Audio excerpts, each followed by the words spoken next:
Alright, so welcome back again. My name is Jesse, and in this wonderful tutorial, we're trying to see how to pick a simple project. Then you try and use the data science lifecycle throughout that project, right? So we'll be picking a data, right? Or a question that you want to solve. That is the business understanding, the question that you want to solve. Then we are going to see how to pick a particular data on that, prepare the data, do EDA analysis, build some models, evaluate the model, and then deploy, right? So that is what we're trying to do. So this is something simple to help us with that. So we'll be using the same concept, the same workflow, which is that you pick some raw data, you will try and clean the data, then we will prep it, do EDA, do feature selection on that same data using Jupyter, right? Or you can use any of these EDAs, IDE rather. Then later we're going to build our model, then we're going to interpret our model, right? Not just evaluate our model, but also interpret our model. Then finally we'll try and see how to productionize it by using either Flask or Streamlit, right? So that's what we're using, but we will not be going through these steps, just ending here. So let's see what we'll be building at the end. So at the end we will build something like this, right, with Streamlit. So we're going to pick the question that we're trying to solve is to predict a disease mortality, right, which is specifically hepatitis B, whether the patient, based on the parameters given, the patient is going to live or the patient is going to die. So let's explore the app we're building finally. So if I come back to the login, we have the login session and then the sign up. Because it's a health app, we need to restrict people, right, from using it, like not everybody, people that have logged in. So let's check it out. Then I'll just come back to the username, right, and then I'll just type in any name. So let's call the name as, let's say, user1, right, and then the password is going to be, or patient1, it can be anyhow. The password is going to be 1 2 3 4 5, right? So I can also confirm the password again, 1 2 3 4 5. If it's correct, right, it's going to tell you that the password is valid, right? If it's not valid, it's not going to tell you that it's valid password, right? So it's going to confirm it. Then I can now submit it. So if I submit it, it's going to work straightly, tell me that I've created an account. Now I can just come back here to the login, then I can log inside to the app, then can explore the various things you can do with the app. So let's go with just user1, and the password was 1 2 3 4 5, which was the password that we used. So let's log inside. Go to login, then we have logged into, right? So welcome user1, and then these are the main activities we can do. We have a simple plot, prediction, and then a matrix. So for the plot, is something simple based on the data that we had. So we have two classes, class 1 and class 2, and then we have some simple bar charts, right? Something very simple. You can zoom in and zoom up. You can do a lot of things, but this is just to let it look interesting. Then also have the area charts in which you can check for the data, right? Data that we have you can choose a particular feature. So let's say I want to compare, let's say, age. That's going to generate a simple area chart for us, right, using Streamlit out of the box. So that's what we're trying to build, right? So something very simple. So I can start this, giving us all of this tip, and then I can also compare it with another thing. So let's say I want to compare it with people that have spider nearby, right? Apologies for the noise behind. Okay, it is summer. Okay, so that is something very interesting. So after that, I can also come back to the prediction aspect, and then we are finished with the descriptive stuff. Then I just go with the prediction aspect. Then from the prediction, I can put in my parameters. So let me reduce this one. I can put in the parameters, so the age of the person, so the limit is 7, not more than that. So I can put in, let's say, another age, like let's say the person is, let's say, 35, right? And then the gender, right, whether male. Then does the person take steroids? So if the person takes steroids or corticosteroids, you can just say yes or no, right? Does the person take antiviral because it's hepatitis? So does the person take antiviral, yes or no? Then is the person having spider nevi or telangitis, right? You can just say yes. If the person is having it, yes. If the person having ascites, these are all symptoms that are seen in hepatitis, right? So if the person is having ascites, just say yes. If the person is having varicose veins or viruses, right? Either it is esophageal viruses like Capus medusa or any other form of viruses, you can just say yes or anyhow. Then you can set the bilirubin content, right? Mostly it is because it's hepatitis, they're going to have jaundice and all of these things. So let's make it like 6.7 or let's say 0.5. Then alkaline phosphate, right? We have ALT, AST, alkaline phosphate. So this is alkaline phosphate, which is also seen in people that have. So these are all biochemical stuff.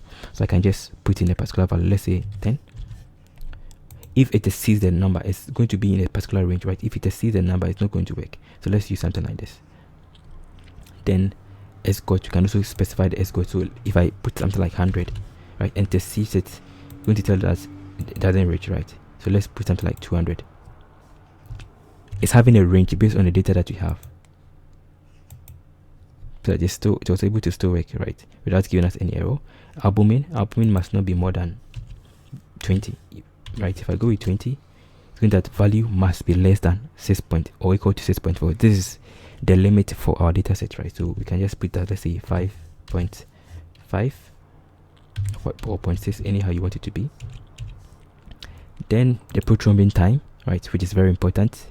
You can also specify that one as, let's say 5, right? Or it can be any number of any random number. Then you also check for the histology, if they did histology and then you have to see anything. Yes. So when you do all of these things, it's going to give us all the result that the person selected in the format of, in a very nice JSON format, right? The age, the male, so that you can correct them, right? You can see it very well before you send it. Then you select the particular ML algorithm that you want to use. Either you, apologies for the noise, either you use logistic regression or KNN or decision tree, any of them. So let's say logistic regression, and it's going to pick the particular model, and then I can click on predict. Then it's going to predict and give us the result, right? So that is something very simple. So this is going to tell us the algorithm use and then the percentage, right? So this is 57.1% sure that the patient is going to live, right? And then the patient was a male, so it's automatically going to change this one and make it a male avatar. Then it's going to give us the probability score, right? So based on the two target class, we have die and then live. So 42% probability that is going to die, and then 57% sure that the person is going to live, right? So it's something very interesting. So at least you know that the person have this particular chance, and that is why it's that. So that is not only the only thing. You can also interpret it. So this is something that you have to work on. So we can also interpret the reason why the person is going to have that, right? What are the parameters that it is making us predict that the person is going to live, right? That is the basic idea. So these are all the various parameters. So we can see that from here. So this is it. These are values that the person will have chosen, and these are the ranges that it falls within. That is why it's giving us that particular prediction, right? Very interesting. I wanted to make it nicer, but this is okay. And then of course we can also see a simple plot, which is this particular plot, or this one, which is the best one, right? So later on in the future, you try and see how to make these ones look nicer so that you see the particular value here, right? So that is something very simple that you'll be building from scratch. So we'll be starting from scratch. You're going to pick the data, then you do everything from scratch. It's going to take some time. Okay, so let's start with it. I'll just go back to the UCI. Be going to UCI, right? So go to this particular URL, archive.icsuci.edu. So that is a very powerful machine learning repository. Then here we will be checking for hepatitis, right? Hepatitis. Going to check for it and give us, of course there are a lot. So we have these ones here. We have hepatitis C, we have hepatitis data set, but you're using this particular one. I'll click on this one, the first one. Then this is what you'll be trying to do. So let's check and see whether it is correct. Okay, perfect. So this is something interesting. So this, in this particular place, they not tell us the particular problem they are trying to solve, but based on these things that you can see that they are trying to predict whether the person is going to live. Let me make it bigger. Whether the person is going to live or die, right? So these are all the attribute information. So we have all the attributes: age, sex, steroids, antivirus, fatigue, all of these particular parameters, right?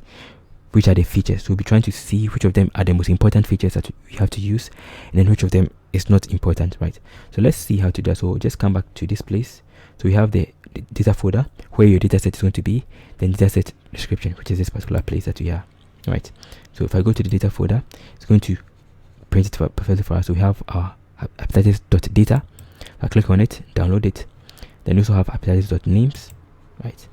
Perfect. So these are the data set, the raw data that we'll be using. So I just go back to my location and let's create another one. So let's go to npm-dir hep project.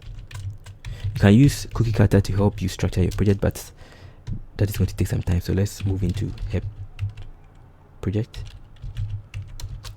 and you'll be starting from scratch, right? Hope you can see. Perfect. So that's in here. So what I'm going to do is that I'm going to create another folder, which is going to be for our workspace, right? So which is going to be our workspace, right? That is all the work we'll be doing. Then another one for our models, another one for our data, and another one for the app itself, right? So let's go to let's use these ones for now. Perfect. So if I check for the tree now, consider we have our data and our models. So I'll be putting my data inside here, the raw data. Then we'll do our processing with Jupyter Notebook to do whatever we want to do. So let's launch Jupyter. Let me Jupyter Lab. In case you don't have it, you can just go with pip install Jupyter, right? Jupyter Lab rather. That is this way. It's going to be pip. So pip install Jupyter Lab, right? Then you also need to install Pandas, NumPy, Matplotlib. These are the particular libraries we'll be using. Seaborn to help us with that. We'll also be importing. I said importing. Importing Streamlit to help us with that, and then we also be importing Joblib, right? I think Joblib mostly come with most systems, so these are the main ones we'll be using for now. And then don't forget, let's bring this one out. Don't forget, it's opening perfectly for us, right? It's opening by default using your default browser. Don't forget scikit-learn, right? That's what we'll be using. So let's go back and check it out. Right, don't forget scikit-learn, which is sklearn, right? Very important to help us with that. So these are the things that we'll be using for our app. You can create a virtual environment and run it inside it anyhow you want it to be. Okay, perfect. So let's start with it. So it is opening it perfectly in the same place. So if I check here, there's nothing here. Now let's open it and start writing some code. Alright, so perfect. So let's see what we're doing. So we're working here. So I just come back to the same place that we have. So you see I have our data here. So if I go back to the data, we have our data like this, right? So I'm just going to copy this one and then create another one called raw data, which will not be working on it. Like this is going to be our raw data folder. So at least we have it as backup, right? This is the raw data, we are not touching it, right? And then this is what we'll be trying to clean. So let me modify these ones, make it better. So we are doing everything from scratch, so we may take a lot of time, right? And then of course there are going to be a lot of mistakes, but at least you learn from what you are doing. All of us will learn together. Perfect. So let's check it out.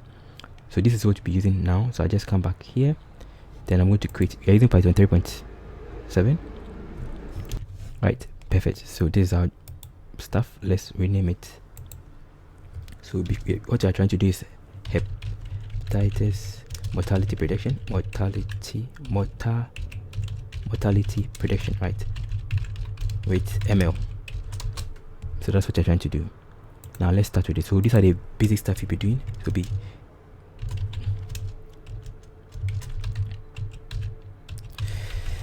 see, I can't spell. Let me make it bigger so that I can see it very well. Data science project. So what you are trying to, the question you're trying to do, so this is going to be our question. The question you're trying to answer. That at least for us you are doing is just get to know what you're doing, right? So the question you're trying to use is you're trying to predict if a patient will live or die, right? A hepatitis patient will live or die based on the parameters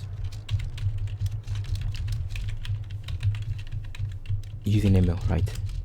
That's what you're trying. That's the question that you're trying to try to answer. Okay, so the workflow is that first of all, there's going to be a workflow, as we learned earlier on. Be doing data preparation, and then we will build our models. We will evaluate, do some simple EDA, then we will try and do feature selection, right? Which of the features are best for us to use? Then we will build our model. Then from there we will interpret our model, which most people don't do, but we'll be doing that in this particular place. Interpret model. Then later we're going to serialize our model, right? Save our models. Then we will productionize it in the format of a simple, either with Streamlit or let's say flags, right? If you have time. So that's what we're trying to do. We are not going to be deploying it, but these are what we'll be doing in this particular stuff. So let's start with it. So there's going to be a workflow, and let's start with it, right? So that at least we know what you are doing. So let's load our packages. We first of all be loading our EDA packages. So import pandas as PD, then import numpy as MP, right? This is going to be our package that we're using. Then let's also import our database packages, right? So we're using Matplotlib, so import matplotlib.py plot as plt, then also be using cborn, so import cborn as sns, right? You can bring the Matplotlib inline if you want. Perfect. So these are the two main stuff you'll be using for now. Later on, you'll be working on the machine learning aspect. So let's start with this. So let's see how to load our data. Let's see how to load our dataset. So remember that our dataset is found inside this particular folder, right? The raw data is here together with the data that you are trying to clean, right? So in that case, it's going to be df pd.read underscore csv. Then I'll just go with my into my folder called data /hepatitis.data. If I run it, it's going to read it perfectly for us. Perfect. So let's check it out. We go with head. So this is going to, we are previewing the first rows. If I check it out, wow. So the first thing you have noticed that this our data that we got from UCI here, this UCI here, right? It's not having column header, right? There's no column names, right? So how are we going to fix it? So if I go back to this particular place, we realize that we have hepatitis.names, right? And then if you go back to this place, you can also see something here. We have the attribute. So the attribute information are usually the column header, right? So I can just copy this one. Even there's column header with the parameters. So we have no, yes, no, yes, no, yes. So I just come back here and let's put it somewhere as a reference, right? So I just come back to the top of my file using Markdown. So I just paste it here as Markdown. At least this is going to be something like a reference for us that we can rely on, right? So let's take off this. So this is how the value or the data inside our database, inside our CSV file is, right? So we have no, yes, which can be coded as 1, 2, 1, 2, 1, 2. We have die and leave, which can be coded as 1, 2, right? So this is how it is going to be like. So let's see how to actually put in a column header, because this is not the best. So looking at this one, this is the column header. If I go back and I check the names, right? So let's open it with Sublime. So I'll copy this. We'll be opening it with Sublime. So this Sublime test, right?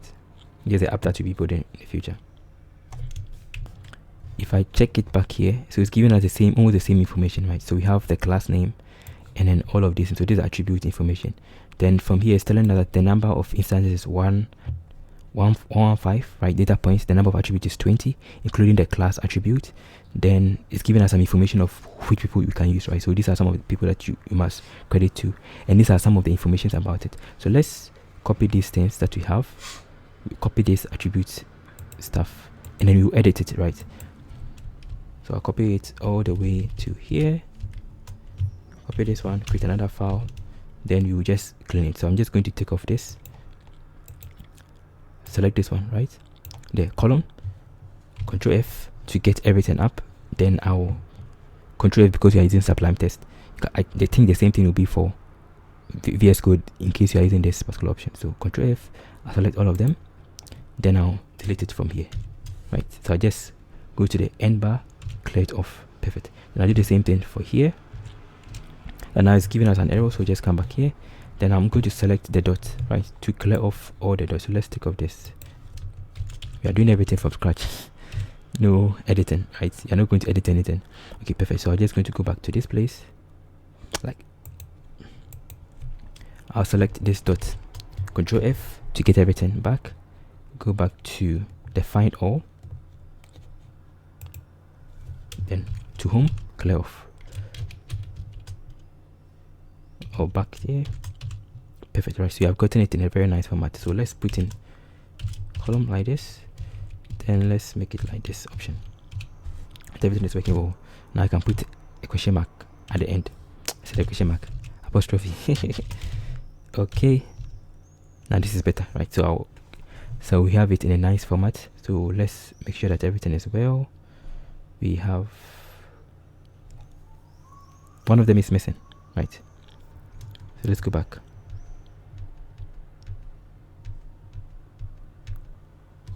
Blueberry was missing.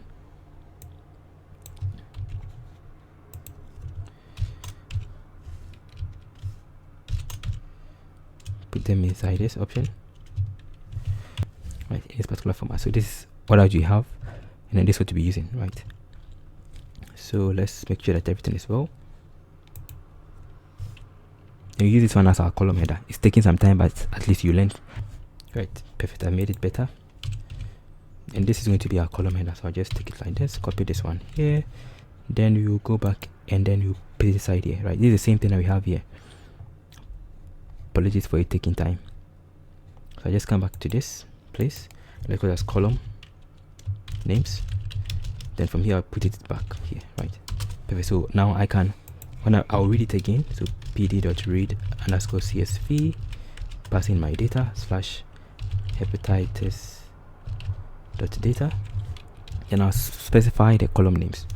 Right, now I can just go with names, comma names, right? Take that particular argument, then I'll pass in my call names. Perfect. So if I go back and I read it again, you can see that now it is better, right? Now you have our class name, but they're not the best. These must not be in a format of capital. This is in a sentence case, this is in a capital letter. You have to convert all of them in a nice format. Some of them also having space between them, so you have to make sure that we remove the space and put maybe a hyphen there, right? That it becomes easy to read. So let's see how to clean our column names. So that is going to be my df.columns. I'll check it out. This is what I mean, right? Some of them have spaces between them. Even bilirubin here is having 4, right? We did not clean it well. So what we do is that let's go back to make it simple for us. So let's take it off here. Where is it? Bilirubin. Yeah, not supposed to be bilirubin 4. It's supposed to be bilirubin, just like that. So let's run it again. And then now let's check it back again. So if I go back and I check it, now it's okay, but this is not the best. So let's put them all in a uniform format. So I'll just convert to lowercase, right? It's going to be df.columns .string.lower.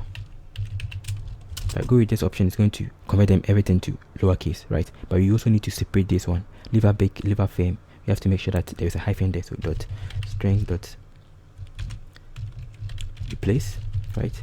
We're replacing all the spaces that we have with underscore, right?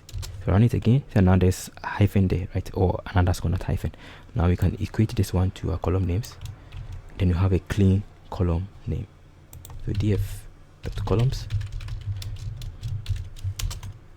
Perfect. So if I go back to df.head, everything is working as expected, right? Perfect. It's nice, very nice. So and you looking at our data sets, all of them have been encoded into numbers already, right? But not all of them. So if I go back and I check for the data type,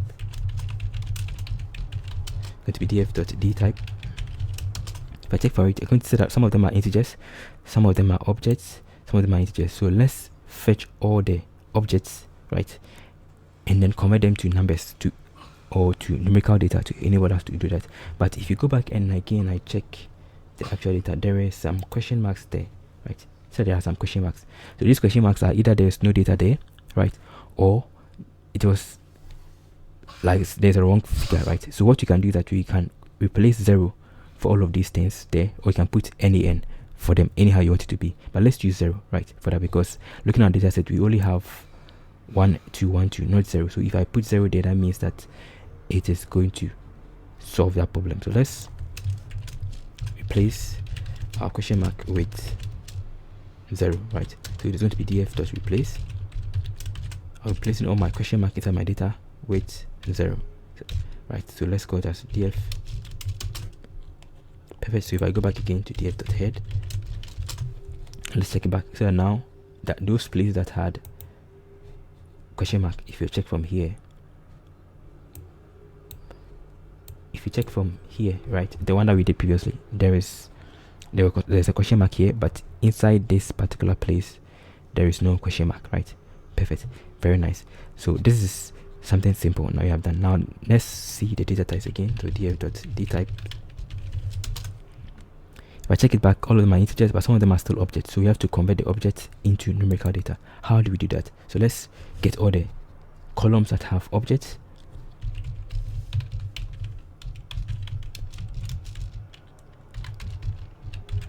Right, we want to get all the columns that have objects. So if I run it like this, it's going to give us true, true, true, false. So this one we can sum them up. So how many columns have objects? So there's going to be how many columns with objects, right? So that's going to be 15, right? So I'm going to pick only those ones dot columns. Then I'll pass in the same thing that I had here to fetch only those particular columns with that particular stuff. Right, it's supposed to be this option, this, right?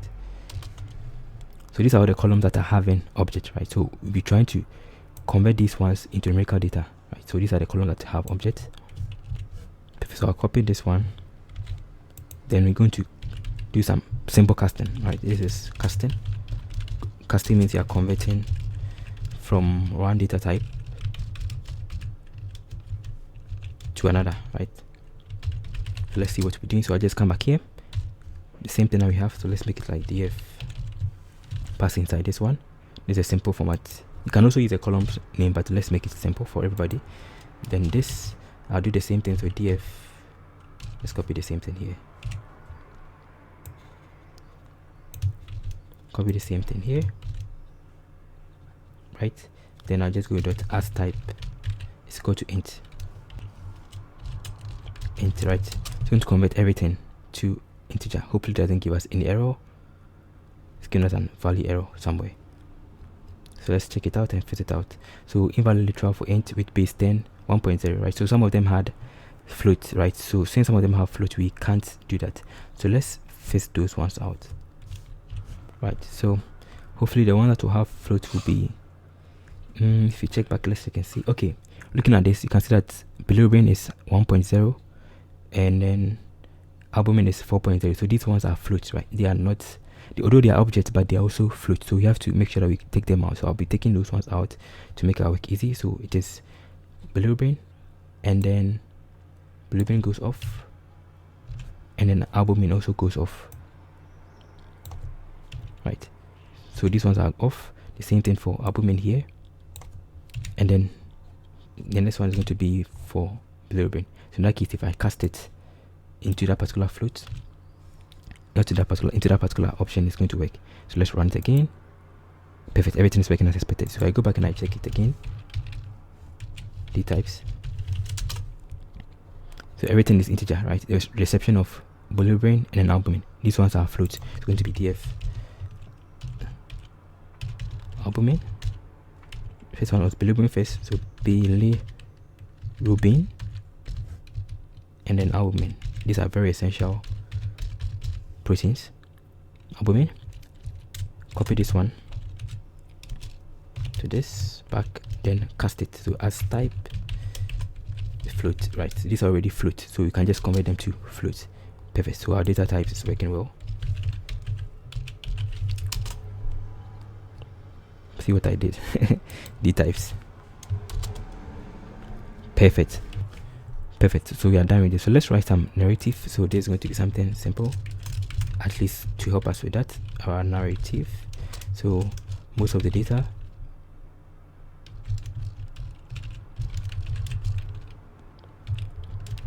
were in objects. Then two of them were in floats, right? They are objects, but they are floats, right? Something simple so that in the future, in case we are trying to clean it, you know that this is what we did, right? These are the changes we did.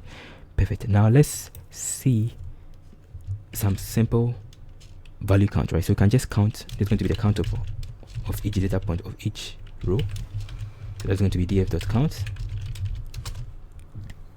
So every part of the row is having 15. Perfect. Then let's check with the shape of our data set. df.shape. I made a mistake, right? I just knew I made a mistake. There's a shape, so 11520. Perfect. Now let's check for missing values. So based on what we have now, it seems every part is 115, right? So let's check and see if we can get missing values. So df.is null dot sum. So it looks like there is no missing values, right? There's no any within it, and which is also similar to what we have here. If you go back to the UCI, this particular place, you realize that they said missing values. Yes, because of the question mark, right? That's why they put the question mark. So we are on track. Perfect. Now let's check for some value count. Before we move on, let's move on to EDA. Our data set is almost okay. So it's going to be EDA. Inside the EDA, we'll be doing some simple descriptive analysis. Something very simple, right? Analytics. Something very simple. This is going to be useful when we are trying to build our app, the parameters we are supposed to set as the limit, right? So if I go with df.describe, so now we can see that since all of them are in numbers, we can see that it was able to, this is not the best class, we can't add other classes. So we have the age, so the mean for the age is 41 based on our data set. The mean for our steroid is 1.4, antivirus, all of these things, quite interesting, something simple, right? So the mean for the age, we have 41, the minimum is 7 years old, then the maximum is 78. That explains why in our app we should make sure that we don't set a limit beyond this, right? Because that is the data that we use to train our app. Perfect. Now let's check for the value count to make sure that we are not working with an imbalanced data set. So we'll be using the class, so .class .value count. Check it out. So we have remember that based on what we have here, we'll be going back over again. Class, for the class, this is 1 and this is 2, right? So let's keep it in memory. So let's come back here.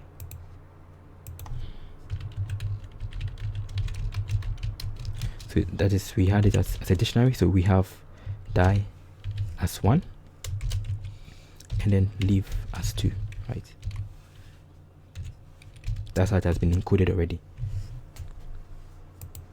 Perfect. So the number of people that died is 32, the number of people that live is 1, 2, 3. So you can even plot this particular stuff in a very nice plot. So let's call this my plot.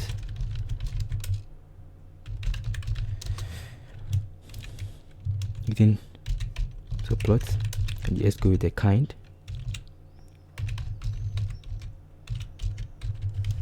to bar. So perfect. So it's giving us a simple plot, and look at this data set. It looks like it can be imbalanced, right? Most of them will always be predicting like life, but at least it's good news. But it's an imbalance. It looks like it's an imbalanced data set, but we can still work with it. Something very simple, something very nice. Now let's move on to the next option of trying to detect outliers. But before we move on to check for outliers, let's check for the how many for the gender, right? How many are males and then females. So it's going to be df, we had sex, I think it was sex, right? If I go with .unique, we have only 2. We have 1 and 2, right? So whereby one is male and then 2 is female, right? So 1 is male, 2 is female. 1 and then 2 is female, right? Something very simple. Now let's do the simple plot. So df dot sex dot value count. Perfect. So the same way, there are more males within our data set than females, right? So we can just do a plot. Dot plot kind is equal to bar. So the narrative for this is that there's going to be more females, more males. So there are more males than females in our data set, right? So that is going to be a format of a bias. Anyway, let's move on. That is some interesting stuff we are getting from our data set.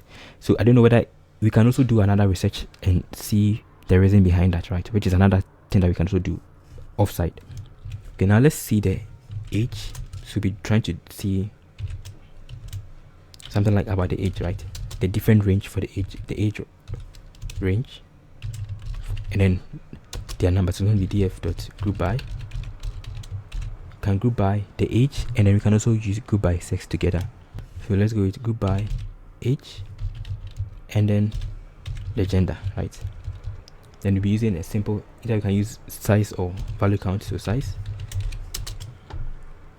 So this is it. So if you take the age 7, we have this particular stuff, right? You have 1, then this is it, right? So that is something very interesting about the age, and then the sex, which is okay but not very informative. So the next thing we'll be doing is that we're trying to see how to group them to build a frequency table or a cumulative frequency table or distribution table of the age groups, right, to help us with some interesting stuff.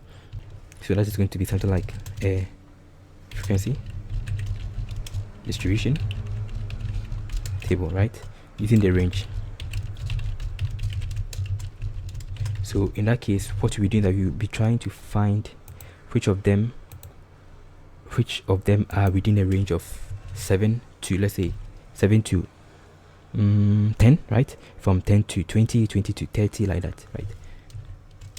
Because this is a disease, so we have to know the demographics of the disease, right? So in that case, it's going to be something like this. So if I go back to the df.age, I go with .max, right? If I check the maximum we have is 78, and I do df.age, then minimum we had was 7, right? Perfect. So that means I must build a range from 7 to 78. So it's going to be something like this. So let's go test my labels. It's going to be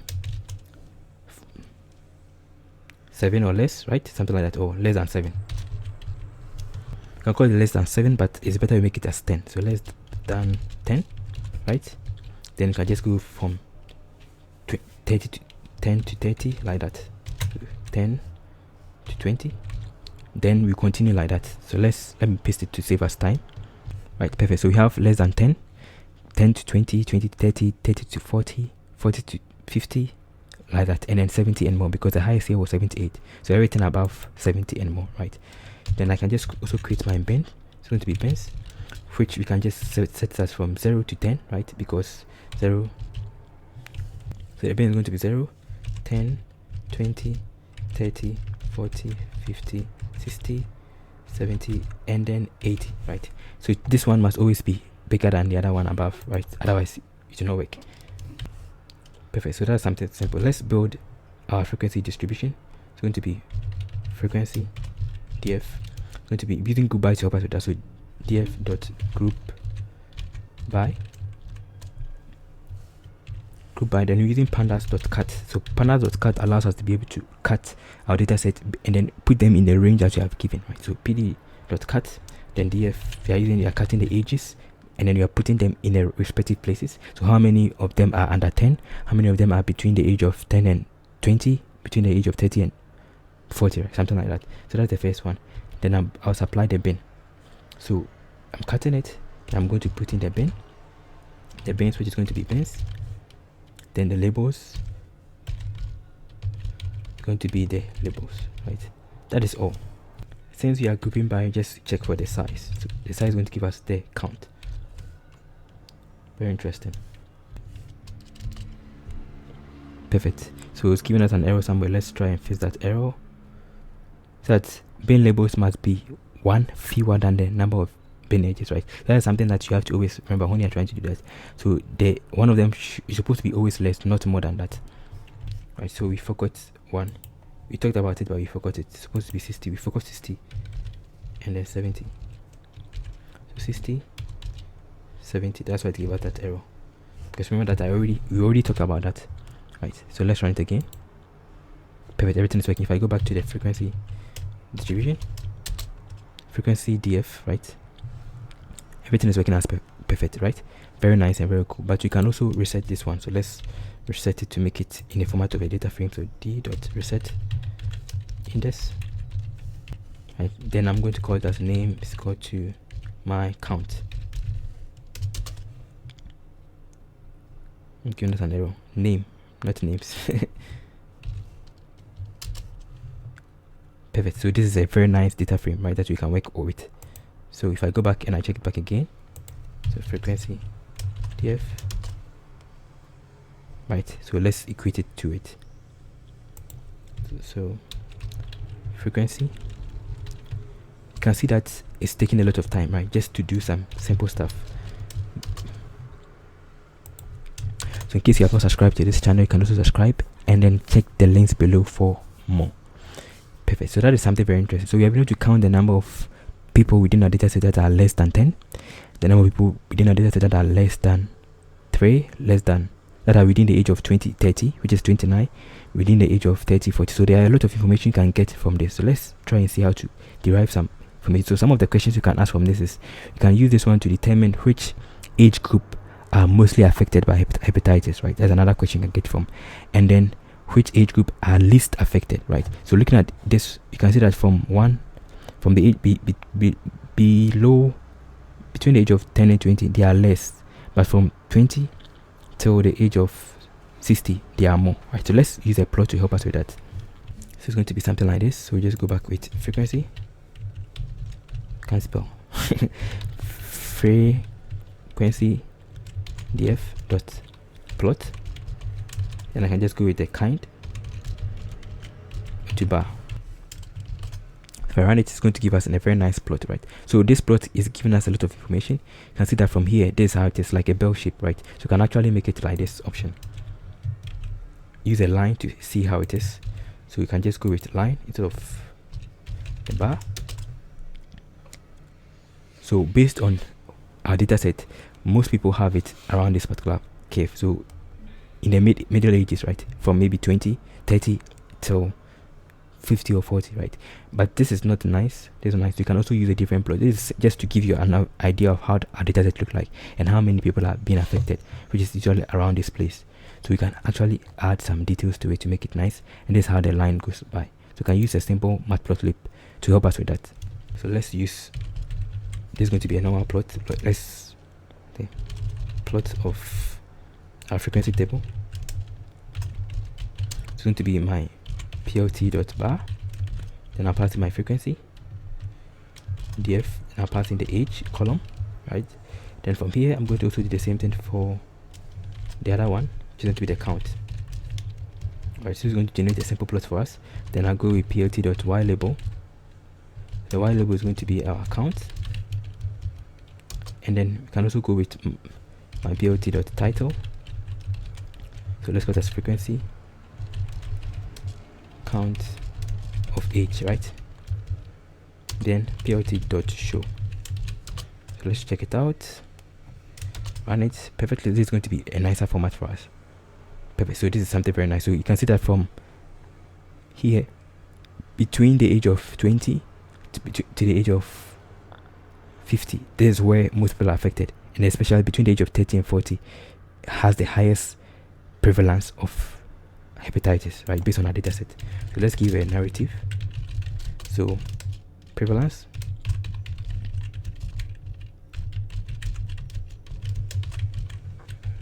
hepatitis is from the age of, let's say, 20. The highest is from 30 to 40, followed by 40 to 50, like mostly like middle age, right? Something like that. The list is less than 10, or individuals under 10, right? And then elder people, right, above 70, as you can see, right? Something interesting that we can learn from this, the list. Perfect. So that is some interesting insight that we have gotten from our data set. So from what you have done so far, you have understood that there are more males being affected by hepatitis than females, and then there are more people within the age of 30 to 40 being affected, right, based on our data set. Some simple insight that we have gotten from our data set. Of course, there are a lot of things we can do, but this is something simple to help us with that. Perfect. So that is something very simple. So we have done a lot. Now let's see another way we can do this. Instead of we doing it as a bar chart, right, you can also use it as a pie chart. So let's use a pie chart. So I'll paste in the code here. So we are just using the same thing, the same labels, right? Less than and then greater than 70. We are using a subplot so that we page them, move them together. Then we are using a count, and then we are using this one to ensure that it is a cycle, right? That is axis is equal to ax.axis is equal to, right? This one is to ensure that it is a cycle, right? So let's run it and see.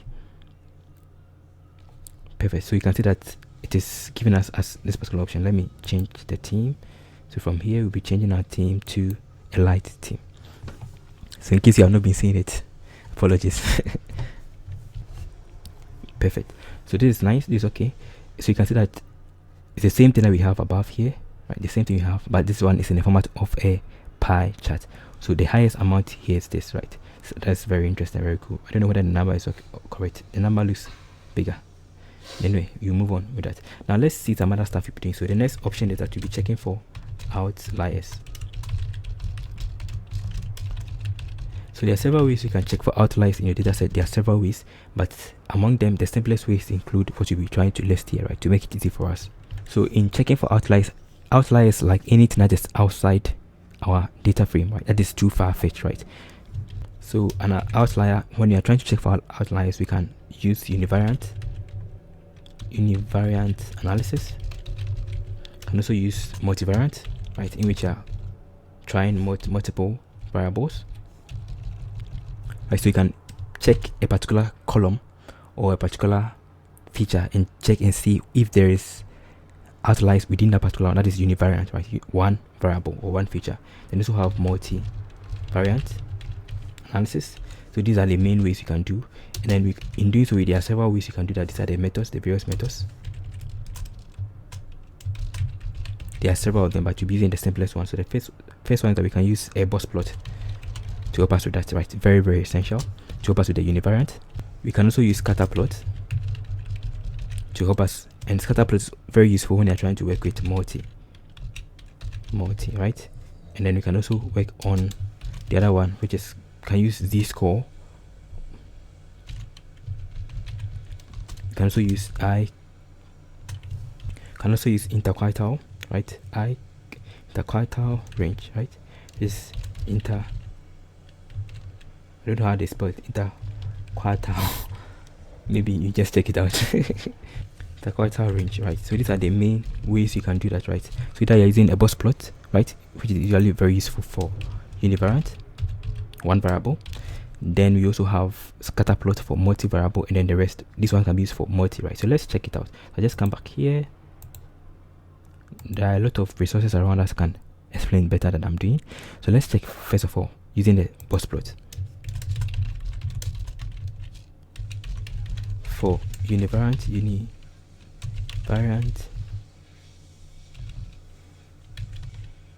univariant outlier detection, right? So let's try that one out. So using Seaborn to help us. So it's going to be, we already imported Seaborn, so import Seaborn as SNS. We're using Seaborn to help us with that. Then I'll just come back here to sns.box plot, and I'll pick the particular column. So if I go back to the age column and I check it out, it's going to analyze it and give us where there is an outlier. So based on our data set, the outlier here is here, right? This is the dot here, so that is an outlier, right? Then it's supposed to be within this particular quartile, but the outlier is found here. And then if you look at our plot that we did, the pie chart and then the bar chart, you realize that most of our data was within this particular place, right? Between 20 to 50. So that was why if you check the box plot, you can see that it is within here, right? 30 to 50, right? Around that particular range, right? But the outlier is this dot here, which is actually the 78, if I'm not sure. So even if I go back and I check it again, the df.age, right, is equal to 78, right? see that we have all of them false. Let's make it like this. It's only one, right? It's only one value that is 78, right?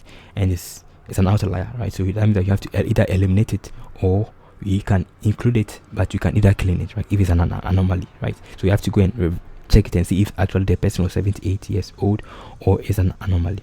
That is the first method, using a boss plot. You can also try the same thing for other ones. So let's try another one. Okay, so using the same thing, using boss plot for outlier detection. So outlier detection. So in that case, it's going to be something like that. So I'm just going to go with the steroid. You can use albumin anyhow you want it to be.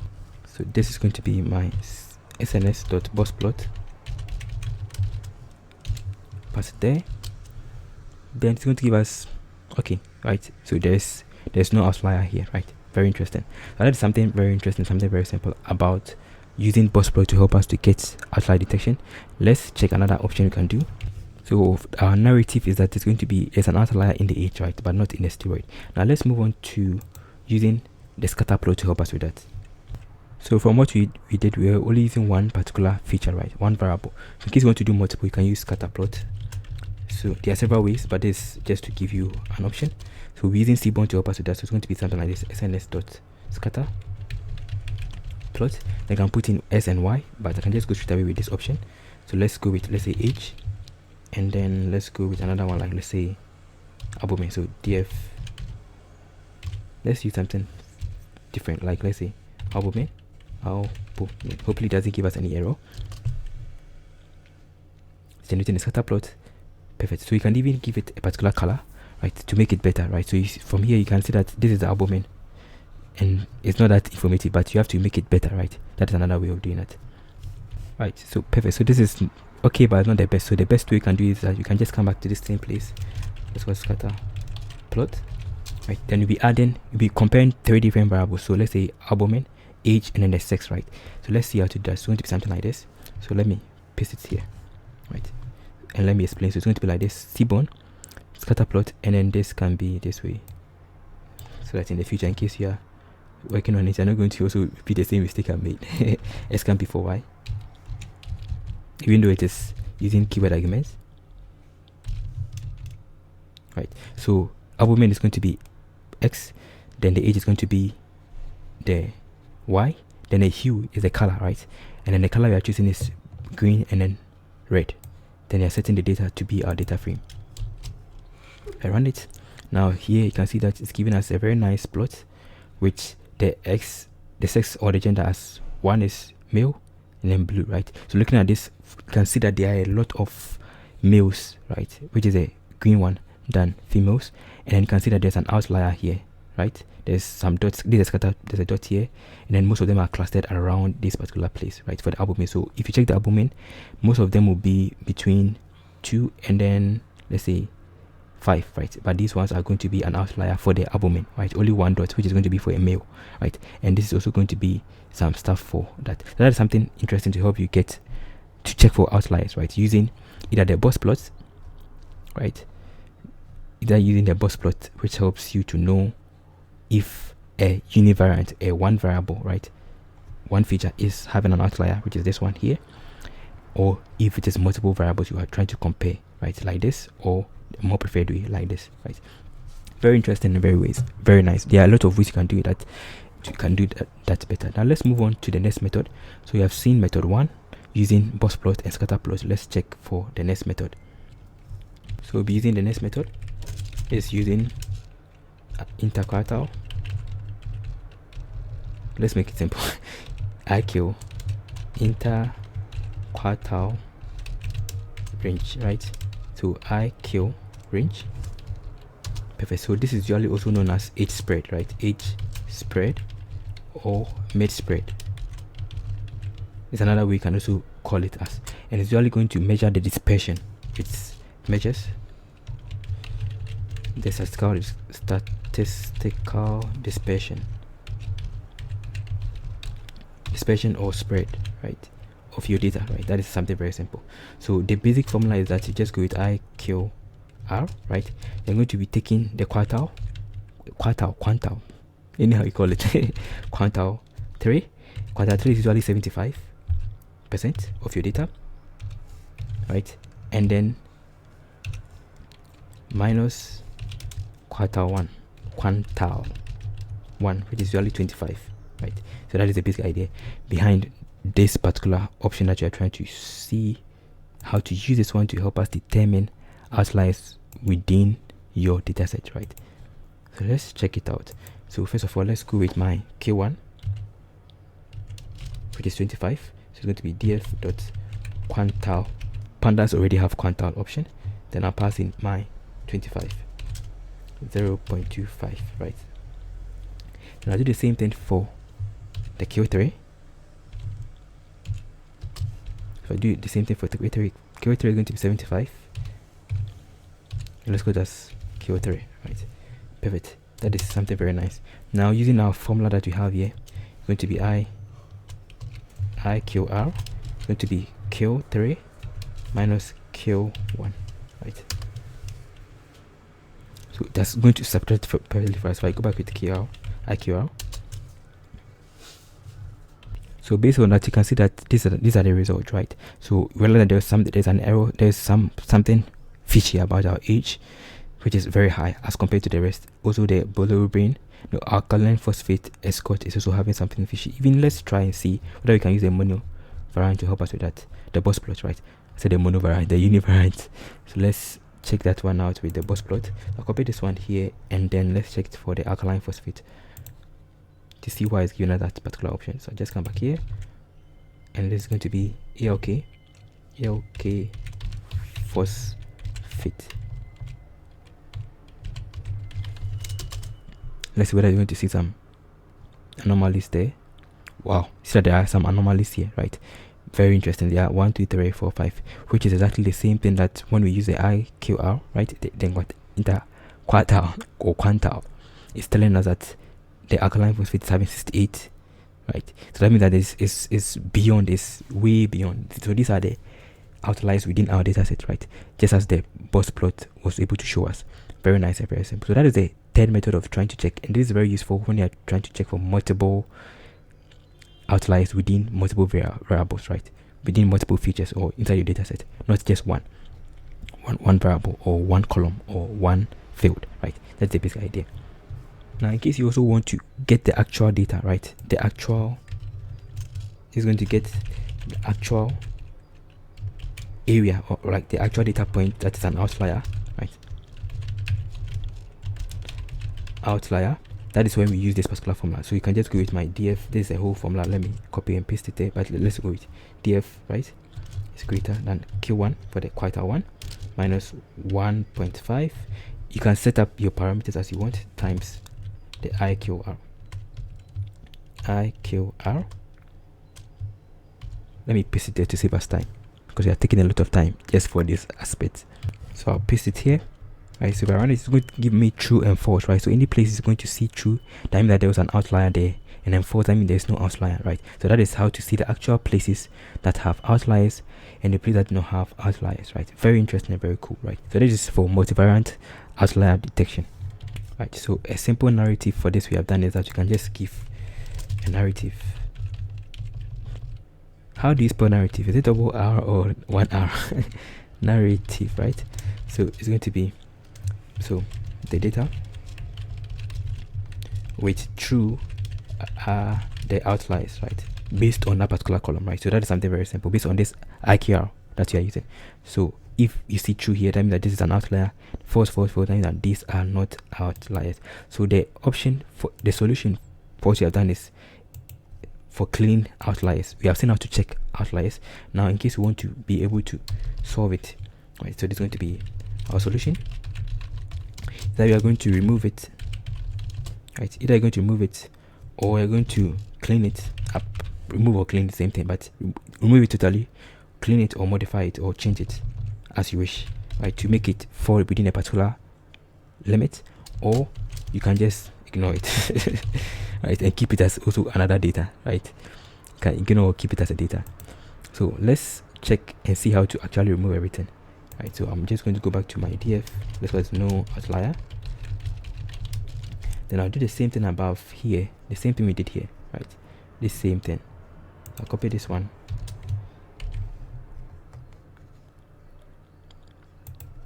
Then I'll just go with my df, pass it here.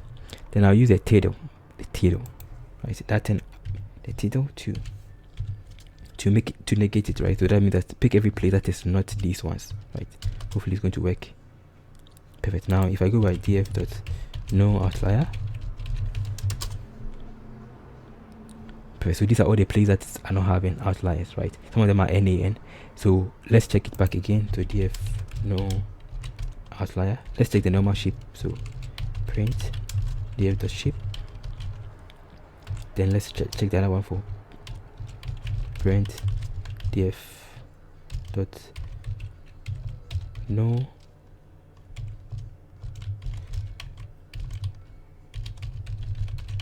shape. Right, when I work on it, it's giving us the same thing because it looks like it did not, it just showed it to us, but it did not obey the rule, right? So we have to just bring as is equal to any here. It's going to be dot, right? Access, right? Since we are bringing an access, let's put the entire stuff so that our condition will be met. So access,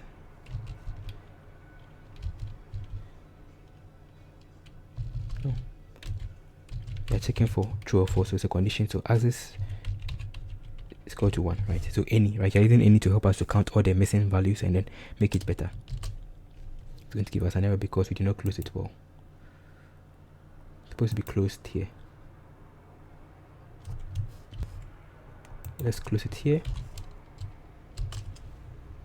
Perfect, right? It is working perfectly well. So what we did is that the same thing that we used above here to get the true or false, right? The same thing we are using inside this place, but we are getting the opposite of it, right? The opposite of it, only just the true values. We are removing all the false, we are removing all the true, so that we'll be left with only the false, right?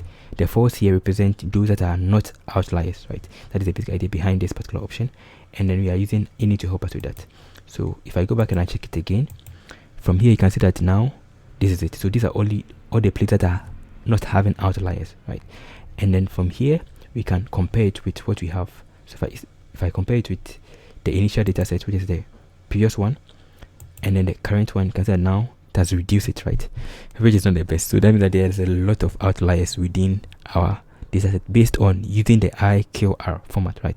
So what you are going to do is that either you are going to clean it, you are going to remove it, or change them, or you're going to ignore them, right? Based on you or based on what you want to do. But let's ignore them, right? So that is just to give you an idea of some of the things you do. Perfect. So let's do some last plot. It's going to be our something simple plot, which is going to be a general plot, right?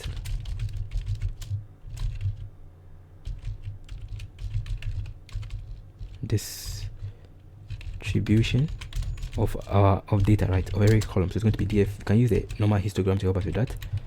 Now passing hist. You can also use pair plus from Seaborn to also help you with that. Then I'll give it a particular value. So let's give it a value of, let's say, 50. Right, perfect. And then from here, let's go plt.show, and let's plot it and see. So it's going to take some time and then check it for everything, right? So whilst it's taking some time, let's do the same thing for the outlier to see the difference between what we did, the one with the outliers and the one without the outliers. So this is going to be the same thing above, but this is going to go with no outlier, right? So we'll be checking that one also after. So taking some time. So in case you have any question or contribution, you can just put it in the comment section below, and then please apologize for the noise you may be hearing around. Perfect. So it has finished perfectly well. You can see that we have the normal Gaussian curve for the albumin, the alkaline phosphate. Very interesting, right? Some cool simple plots. You can use Seaborn PyPlot to help you with that. Pair plot. Let's check for the outlier. No outlier class.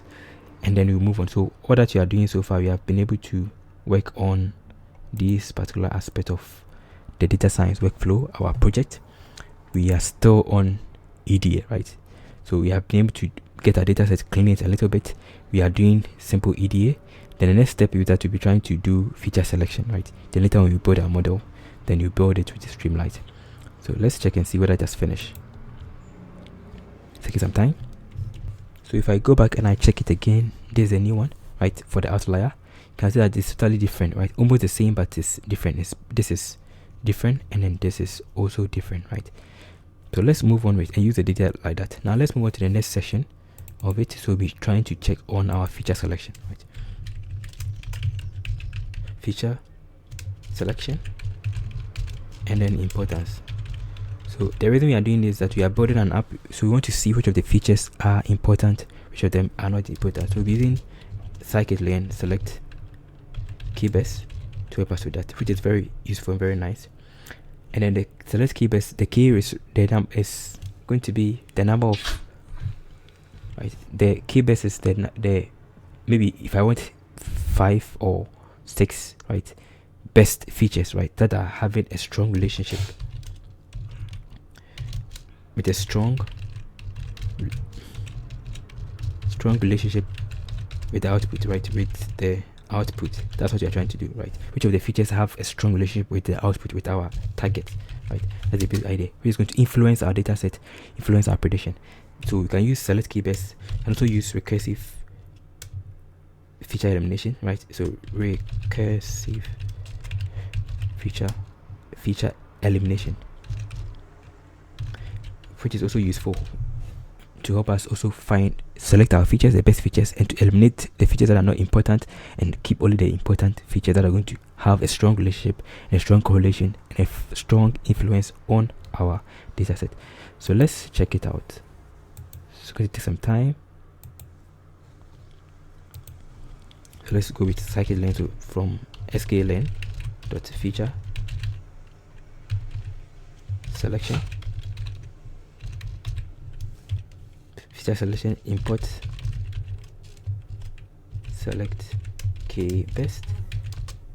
Then you'll also be working for the other one. So we'll be using Chi to help us with that. So select from sklearn.feature selection, import Chi, either Chi or key, anyhow you call it, right? Perfect. So let's do some simple stuff. So we'll be getting our features and then our labels, right? So in most, if you check the data set, most data set, this is how it is. Like the class is usually the target label, right? Or the target of the label, and then these ones are usually the features, right? So that's what we'll be trying to do. So I'm just going to come back to this place and go with my S features. Let's use the columns to help us get the name. So df.columns, and then from here I'll just pick all everything. In this our case, our target is not at the last place, right? It's the first one. So that's something you have to notice about our features. It's going to be my df, right? So this is going to be for the features, right? Very simple, right? And then for the labels or the target, let's go to labels, which is going to be our Y label. You can call it anyhow you want it to be, but I prefer to call it S features and Y labels. This is going to be for our class. Perfect. So these are the features and the class by default, right? But we have to fetch which of these features are important, right? Are actually going to help us get the best prediction, right? So let's see how to do that. So we're just going to go with using SKBest. It's going to be SKB. Then I just go with SelectKBest as we did above, right? Perfect. Then I'm just going to give it a score function. So the score function we are using we are using the Chi that we imported, Chi2, right? We had Chi that we imported here, right? So we are using that one, and then the K is the particular features I want. Which of them? How many of the features do I want? So let's say in case I want 5, I'll set that K as 5. So K in our case, let's set it as 10, right? You can give it any number, but let's set it as 10. It can be any value, right? Perfect. So that is something simple about that. Now from here, I'll just call that my best feature fit. Then here I'll just go with my skb.fit. Now pick my S features and my Y labels. That is all right. Hopefully it's going to work without giving us any error. Perfect. Now to get all the features that have the best fit, I can also check for the scores first. So this is going to be our scores. So the highest score shows the best fit, right? So that is the basic idea. So it's going to be my, let's make it print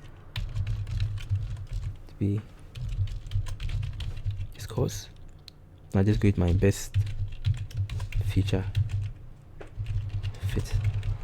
If I go with this option, it's not going to give us more information, right? This is like a generator.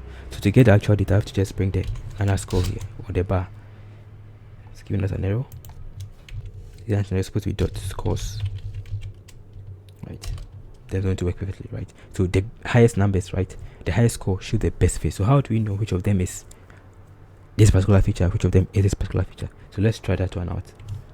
So we can actually transform these ones and run them up to maybe 30 and the rest to make it look nicer using the transform option. So let's transform it.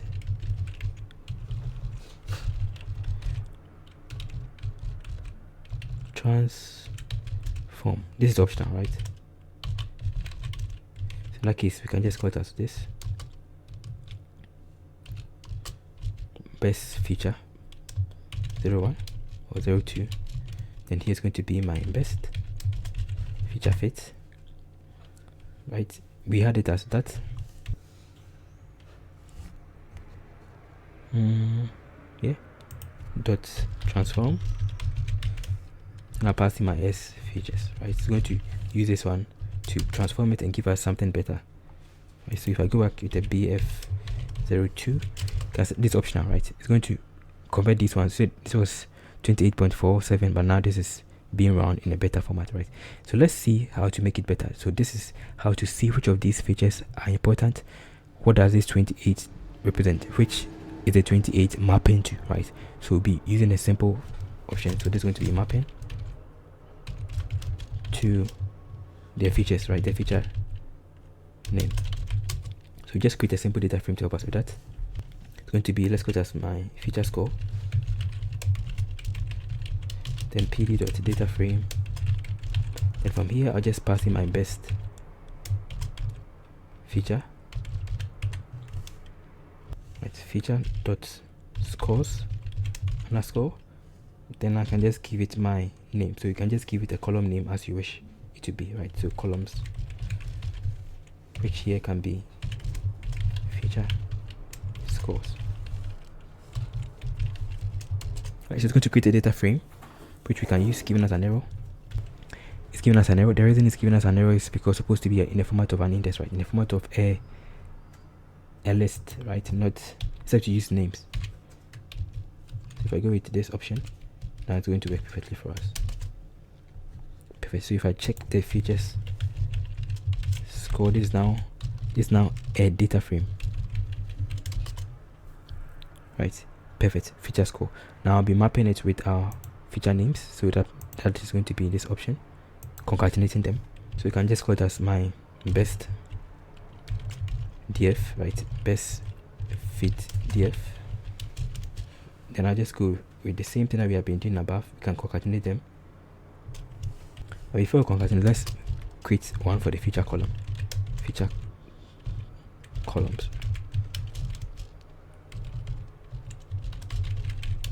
right? And here I'm going to go with pd.data frame. Now passing my s features dot columns. Then I can also give it a columns, which is going to be our feature underscore name, right? Perfect. And now I can do pd.concat. I'll be concatenating the feature score with the feature column names. Hopefully it doesn't give us any error. Perfect. Now I can check it out and see.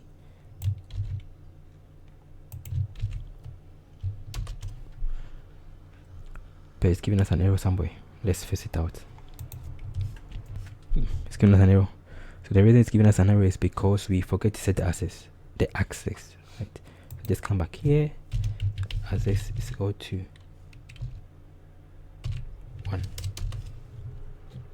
Now let's check it again. Voila, everything is working as expected, right? So these are the most important features, right, that we have. So we have age is very important. We have the rest. So album is also important. So the higher the number, the more important the feature for our prediction, right? So we can just go back the same way that we have been doing, and then get, see what I'm doing. Let's get the best, right? So as we learned, the higher the number,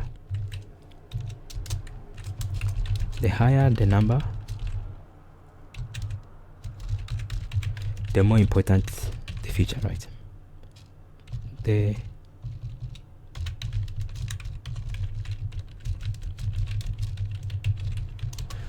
Perfect. So let's see what to do. So we're just using the same thing we did. So best fit df dot n largest.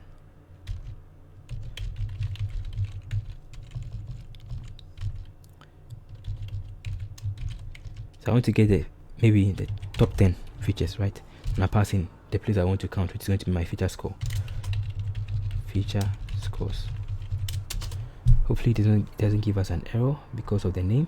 It was feature scores.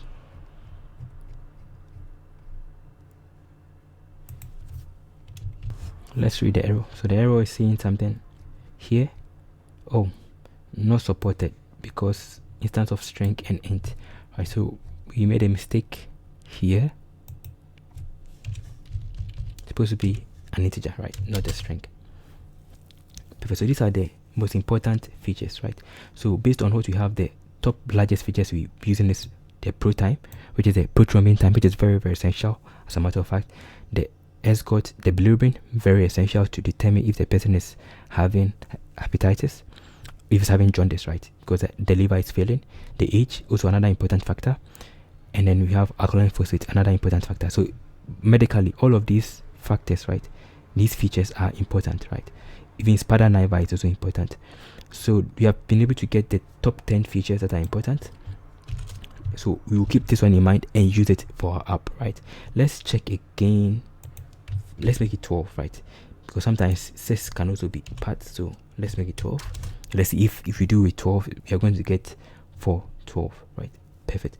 So we also had viruses, wow, which is so important, and ascites. So ascites is also important. One, anytime you see ascites on anybody, you should be suspecting something, that is accumulation of fluid in the abdomen, right? And viruses is also another thing that you also see. So these are mostly symptoms that you can see in hepatitis. So that's why it is there, and these are also contributing, but not as much as the prothrombin time, the escorts, bilirubin, the age, based on this particular dataset that we have collected. Very nice. So that is the first way of selecting which of the features are important that we can use to help us with our task. So I can just come back here and then store these particular ones and use it for the next task. Okay, so now let's see the next method. So the first method was with the SelectKBest. Now let's see how to use recursive feature elimination, right, to help us with that.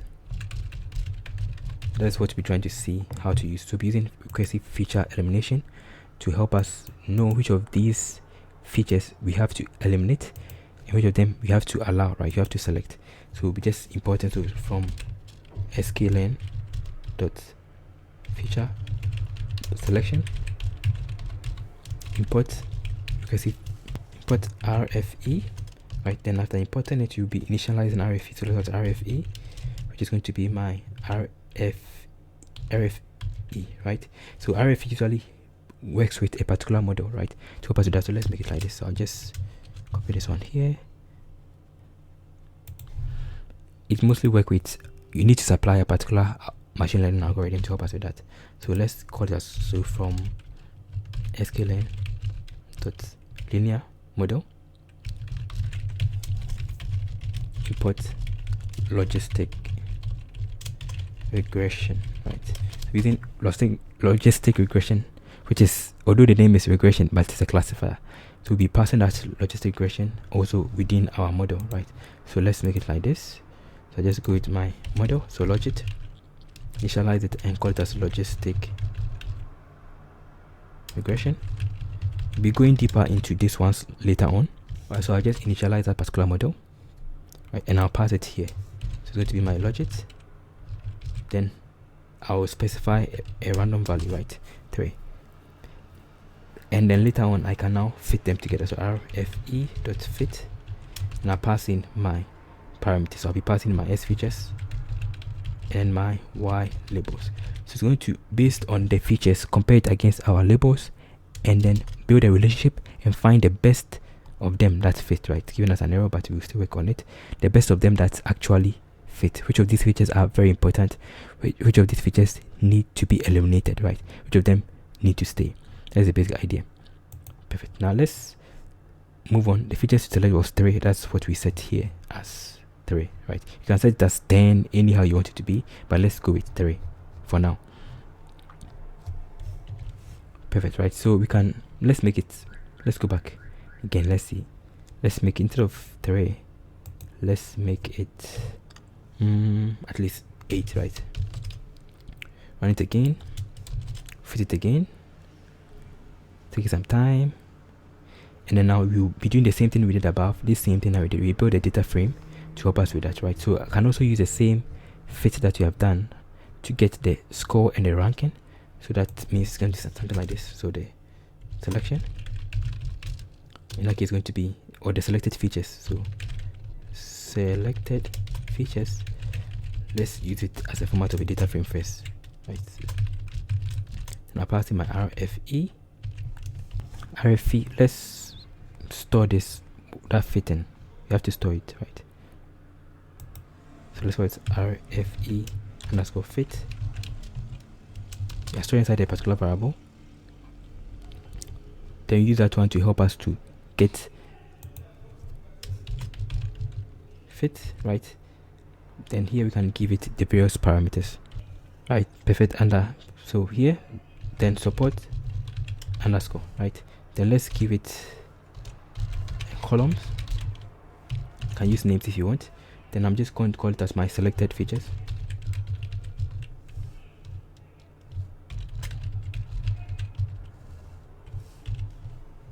That is the first one. Then we can also try for the other one. So let's copy this one here and bring it down. So this is going to be for our ranking, right? So we have selected features and then their ranking, right? So this, we can just change this one. So let's make it like this option here.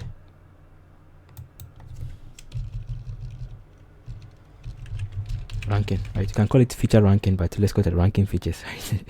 Perfect. And then I'm going to change this one from this to ranking,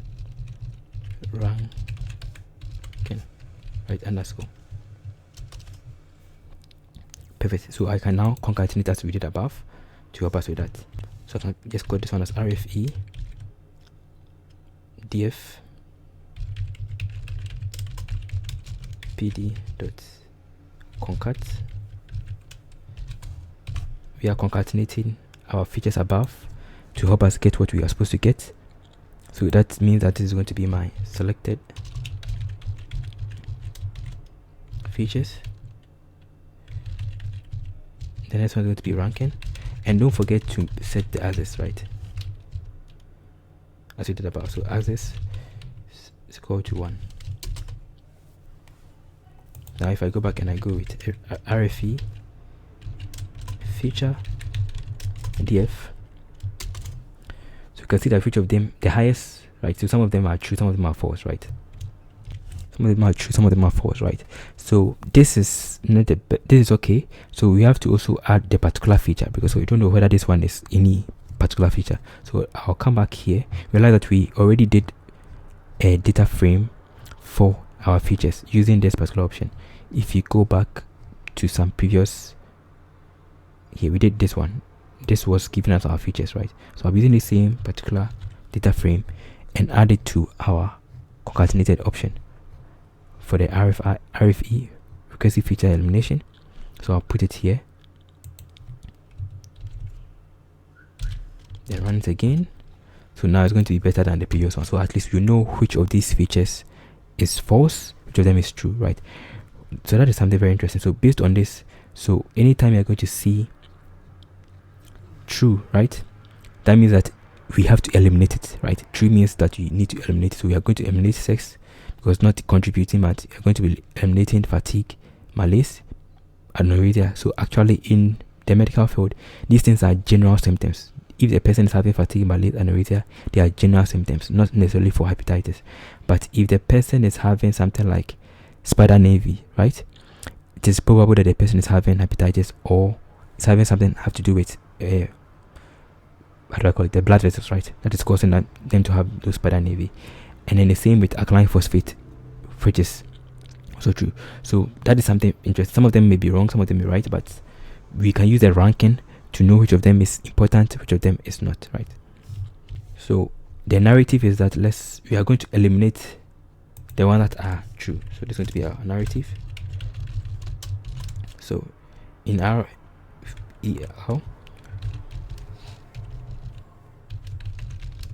we will eliminate, right,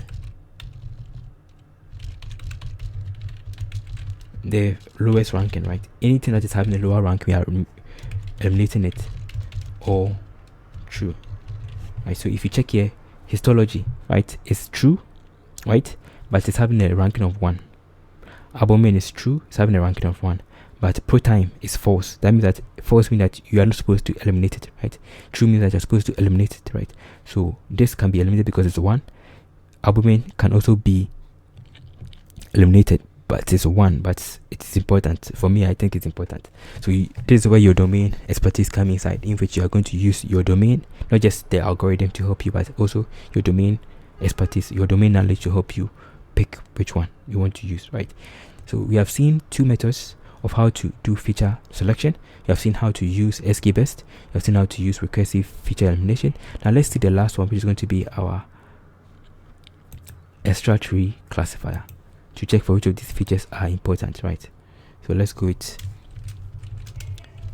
checking for feature importance, which is still the same thing as feature selection, because we use the important features to select, right? So we'll be using ExtraTreeClassifier. ExtraTreeClassifier to help us with that. We have taken a lot of time, but I hope it is worth it. Okay, so let's check it out. So it's going to be the same thing that we have been doing over again.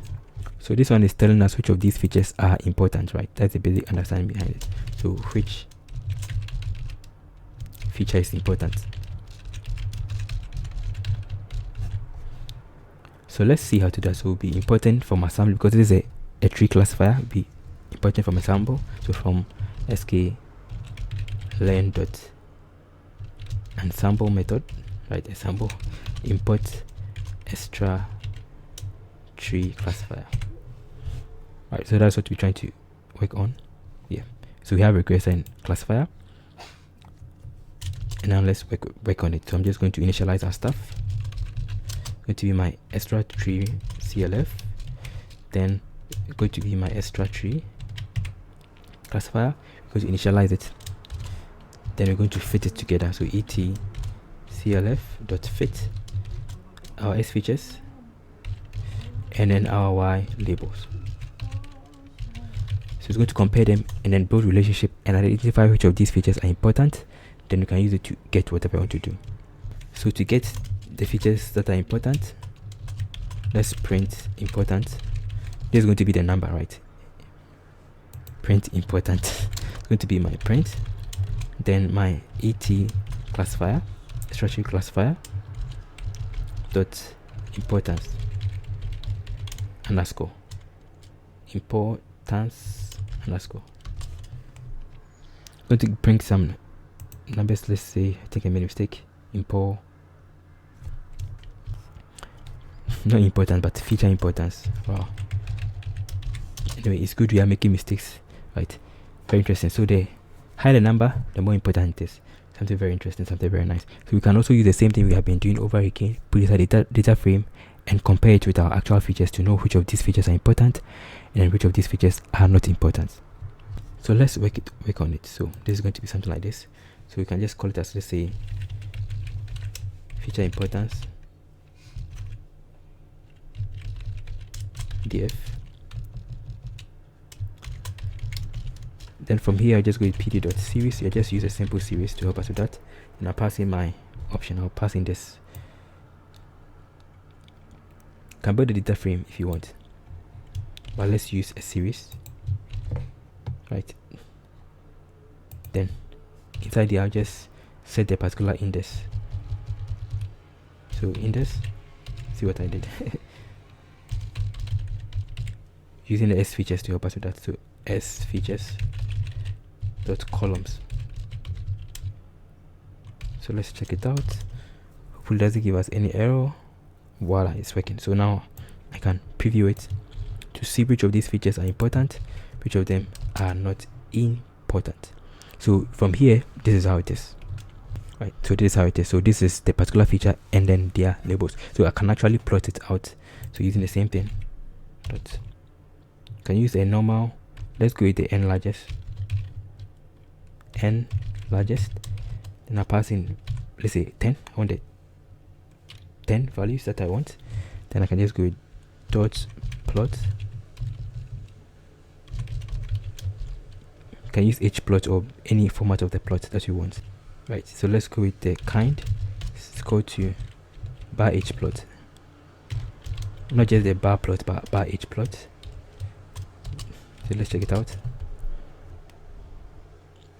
It's plotting perfectly for us. Voila. So based on what we have so far, from the most important there we have is blue ring, right? So there's something interesting about it. Which of the features are more important for us to use? Using n largest of 12 of 10. We can also make it of, let's say, 12. Then it's going to add them perfectly for us and map them well based on our values, right? Very interesting. So that is something very cool, something very nice. Now we have seen how to prepare some data. We have seen how to do some interesting stuff. Let's see what you have done so far, and then move on to the last part 1 session before we go on to deploy our app. So we have gotten our data, we have done some EDA, we have done some feature selection.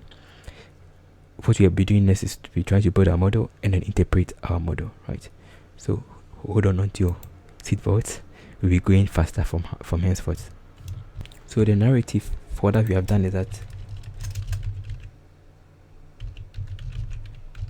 both all the methods, right, were able to give us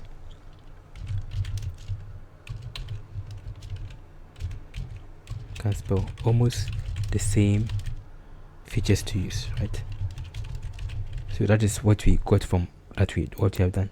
Now let's move on to the next session. There's one last thing we can also do with it to help us get some insight, is simple correlation, right? To see the relation with this. So in that case, you can just go with df.core. Here's something simple. Then I'll just pass in this option. So this is going to give us the correlation, help us to find the correlation between our data sets, right? Which is the correlation. This can also be done in the format of a plot using the seaborn plot heat map. So that is going to be CNS heat map for correlation. So like it's going to be df c sns.heat map, and I'm passing the particular stuff. So let's use the features rather, not the entire stuff. So features.core. Can also set annotation to be true here by bringing it here. It's going to work on it, but if I set the annotate to true, it's going to do the same thing, but it's going to bring annotation for the numbers, right?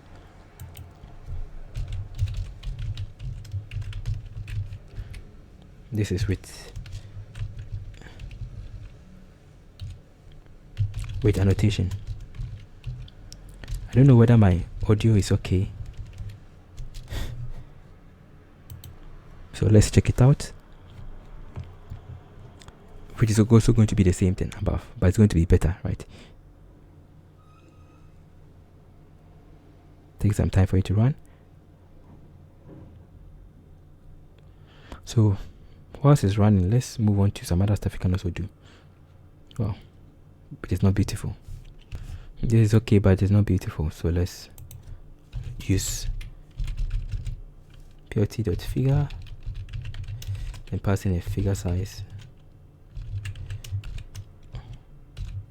2010, right? And then we use plt.show to help us with that, to make it beautiful, right? So this is just to help us see the correlation, and you can see the correlation in our data set, right? Like a diagonal line showing the correlation between the different features and how much each of them is contributing to give us our result. So that is something simple. Now let's move on to actually building our models, right? it's going to be model building. So that's that. You can see from here that this is nice, right? Very nice, very cool. Wow, with the annotation. So let's check for model building. So here we'll be using several algorithms. First of all, we'll be using a logistic regression, which, although the name is regression, it is a classifier, right? Then you can also use random forest. You can also use decision tree, as many as you want, right? So as many as you want it to be. So this is the next step. So you have seen the features that we need.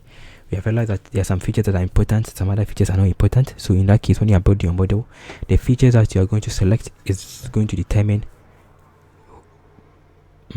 how your model is going to be, right? How good your model is going to be. So you compare using all the features, and compare using the features that we use the feature selection and to do, right? So let's come back and check it out. Right, so that's what we're doing. So let's see what we're doing. So we have our models, our algorithm we're using. You give our feature and our labels. Then what I do, I will train, test, split. Right, you split our data set into training and testing. Then you apply our models to it. Then finally, you're going to serialize our model, right, after interpreting it. So these are the things left for us to do. So let's import the various packages. So from sklearn.linear model, we have already imported it, but let's import it so that you can have it for future reference. Import logistic regression. Then the next one we'll be using is maybe random forest. Yeah. From sklearn.ensemble. So we are using ensemble, import random forest classifier.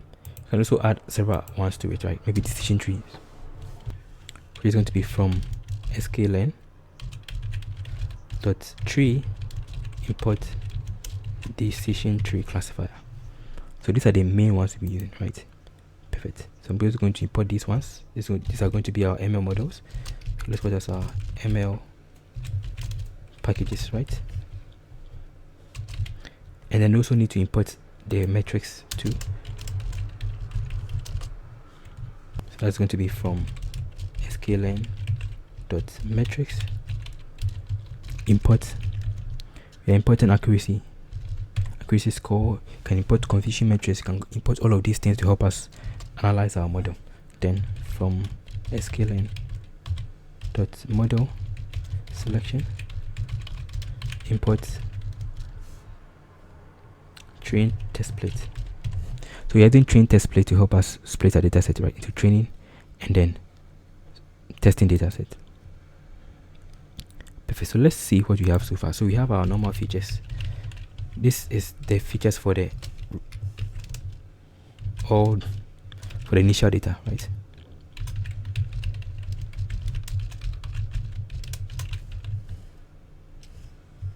Right, S features. Remember that S features is from, let's make it like this. We had df.columns. Then from here we realized that our class, right, was the target, and then these ones were the features, right? So these were the features. From here, everything minus a class, these were the features that we are using, and we stored inside a particular variable called S features, which was this, which is the same thing, right? Then the label was the class option, which is going to be this option. So the Y label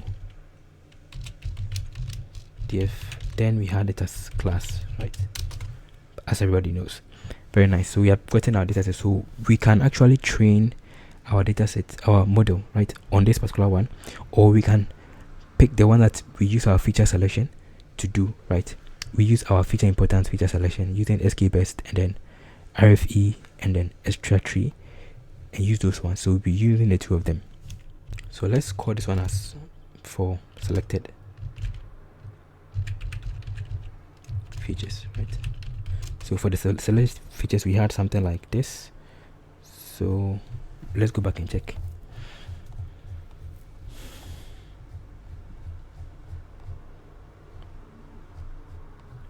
was there. Let's use the SKBest to help us with that, right? To make it easy. So this was it, right? So these were the most important one. We had pro time, escort, bilirubin, age, all of these things, right? These were the most important ones. So this is given us as a column. So let's see whether we can be able to get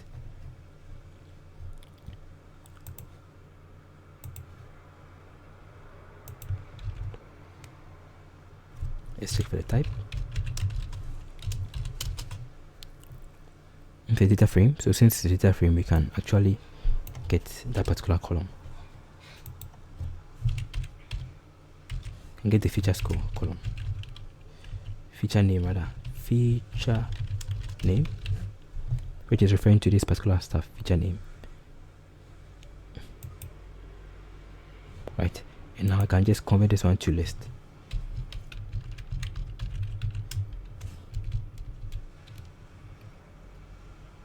Or can even make it unique, not to list self, unique,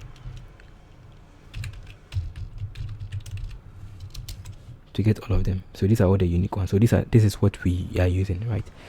These are the features we'll be using, but it's always advisable to at least add sex to it, because if there is age, then you also have to check on sex, right? Because it can change a lot of things. So we have ascites, viruses, albumin, fatigue, malaise, histology, spider, naviport, thrombin, escort, bilirubin, age, and then we have alkaline phosphate. Then you also be adding sex to it. So that is something that we are going to be adding to it to help us with our feature, with our model body using the feature selected. Then we compare it. So this is going to be this option. So df.columns, right? And then this one. So let's compare them.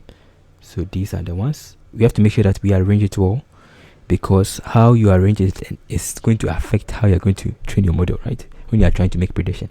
So we'll be using this one. So I'll just take off this. So antivirus was not part, steroids were not part, fatigue was not part, fatigue was part, right? So let's make it like this. Let me edit it and then move on.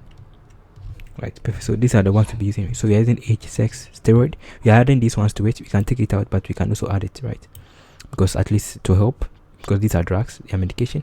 We are adding fatigue, spider, ascites, viruses, bilirubin, alkaline phosphate, escort, albumin, prothrombin, and then so the one we left out is malaise, right? Because malaise is usually general, based on what we had, right? Very interesting. That's going to be for our S features 2, right? You can give it a better name, but let's call it as S features. S features best, right? Something like that. To make sure that these are the best features we are using. Now that is all. So let's see how to build it. So I'll take off this. I'll take off this one, and then let's move on to the other one, right? So be training test dataset. So that is going to be something like this. So let's go to S train, and then S test, then Y train, and then Y test, then train, test, split. You are splitting the S features and then the Y labels on 30, 70. So it is going to be the test size. So test size of 0.30. Then you can set a random state of any number that you want, 42, 7, anyhow you want it to be.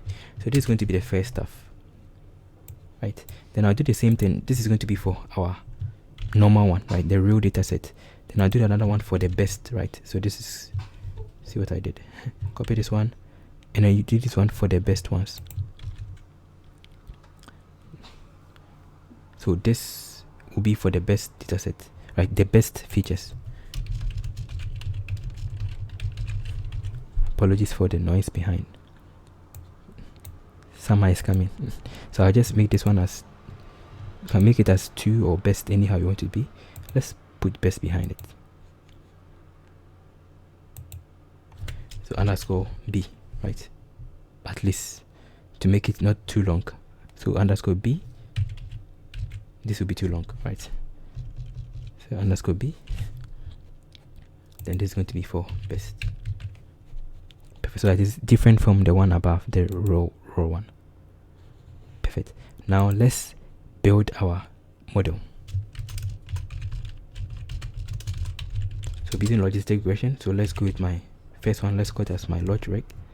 So log reg, then logistic regression. Initialize it without any parameters.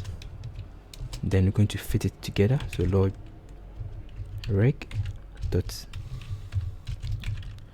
You can use Tpot to help you with this to get the best ML algorithm that is going to be useful, right? But it's going to take time. So let's use the normal simple one. I'm going to fit my S train and my Y train. Going to build some relation between them, giving us an error, but it's still going to work.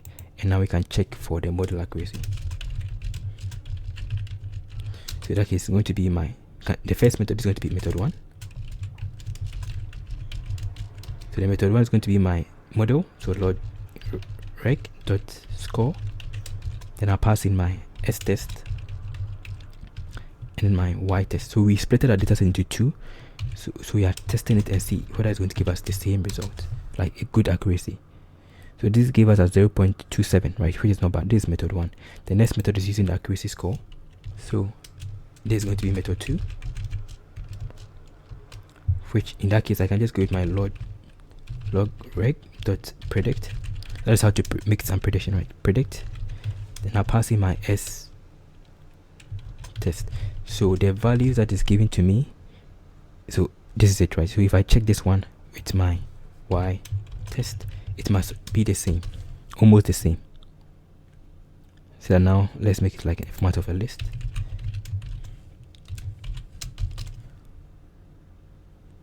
Right. Let's print it out.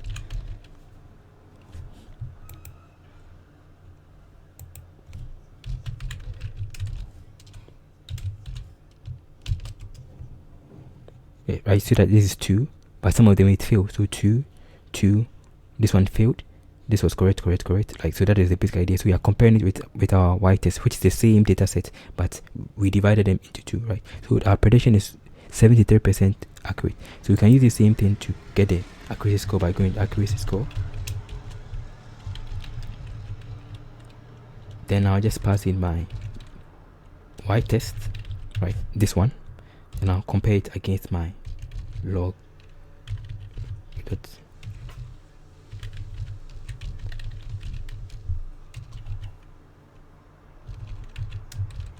Right, then I'm going to compare it against my S test, the result that it's getting. This is the second method, right, and give us the same result, right? So that is the second method of trying to check for the accuracy score using this option, right? You can use the score option here, or you can use the accuracy score that we imported from the metrics, right? So this is the second method. So that is one. Now let's see whether if we use the feature selection, right, the best features, if you use it on this model, right, on this same idea, whether it's going to work. So I'll copy this one and call that one as our model. So we call it as, hopefully I did not make a mistake. Yeah, copy this one here.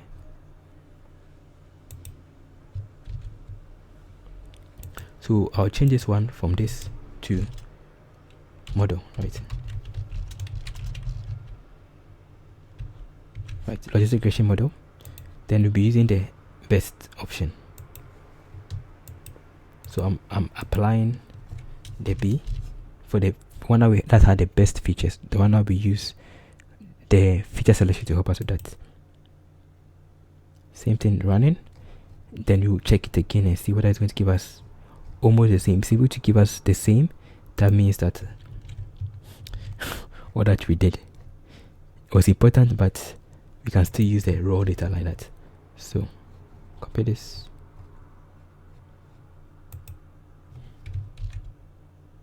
And let's take it out. So we are using the model logistic regression.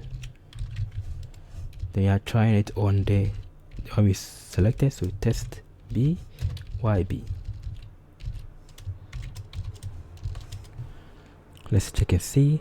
Perfect. So it's almost the same, right? This is 0.723 and this one was 0.723, right? Almost the same. So that means that irrespective of whether we use all the features or we use some of the features, we are all still going to arrive at the same point, right? So we can also try different algorithm. We can try decision tree. So let's try with decision tree. Yes, alternative algorithm. Then later on we serialize it, right? Then we will interpret it first before we serialize it. So building decision tree to help us with that. So this is going to be this. So let's call it as my CLF for decision tree. Then I'll just go with my decision tree. It's supposed to be this decision tree classifier. But before we go on, before we move on to the alternative algorithm, let's make a single prediction, right?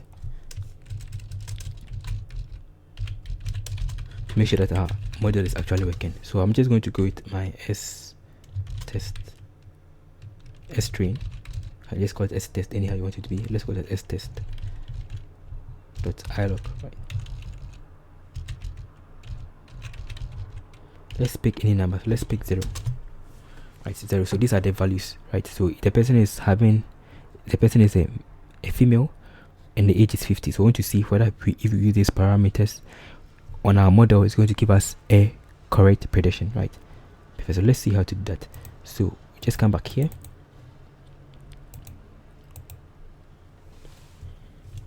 So based on that, let's go as results of my resulting dictionary. Here I see we have it as this. We had it as die was 1, if you remember from what you have been doing so far, and then leave is 2, right? Perfect. So let's store this one as S1. Then I'm going to go with my stest.ilog. Let's use 1, right? Which is referring to this one. So we can use 0. Let's use 1. So let's check it out. I use 1. So this is the parameters. So the person is 58. The person is a male, right? So that's what you're trying to do. So I'm storing inside this particular variable. Then for me to be able to predict, because this is seen as a single sample, we have to reshape them. So we will shape them. I have to reshape them. So let's try it without reshaping. So if I go with we have our model. Remember that this data set we are using here is having more features. That is all the features, right? So we'll be using the log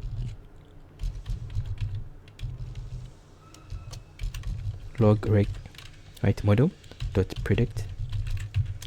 Now pass in my S1. If I pass it in, it's going to give us an error. The reason it's giving us an error is that we have to reshape it as a single sample, not as individual features, right? So we are reshaping it as a single sample consists of several features. That's why it's giving us this particular error, right? So it's telling us we are supposed to reshape it into this particular form or this form to make it better, right? So we'll be reshaping it as this to avoid us getting this particular error. So that means that after you have finished and you are building your model, anytime the user sends you the input, you have to reshape it. So that key is going to be going to be numpy. So we're using numpy here. So I use numpy.array, passing my S1. Then from here I'll just reshape it to dot reshape. Reshaping it to the particular one that we had, right? So 1 is to -1. Now if I go on this, giving us as 2, which is leave. So that based on the parameters that we have, the person is actually going to leave, right? So later on we'll be explaining why the person is going to leave. Why is this model telling us the person is going to leave? So that is how to make a single prediction. We have to remember that if you are sending it as a single prediction, you have to reshape the features as a single prediction, then you send it and it's applied to your model. Now let's try another alternative algorithm. So we'll be using decision tree. So let's go as decision tree classifier. This is wrong, right? This is the one we are using. Let's copy.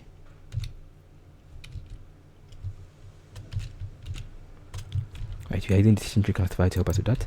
I'll come back here and then we can work on it. So let's check it out. So it's going to be the same thing that we have been doing over. I'll initialize it, I'll fix it together.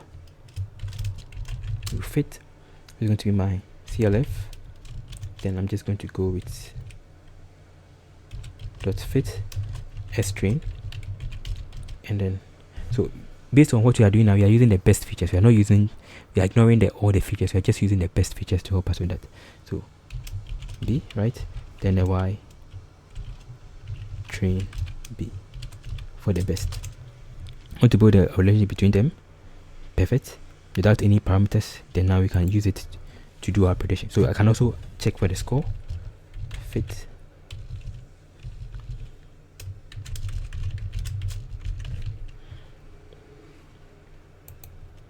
Can use the first method or second method. So let's go with a simple one. S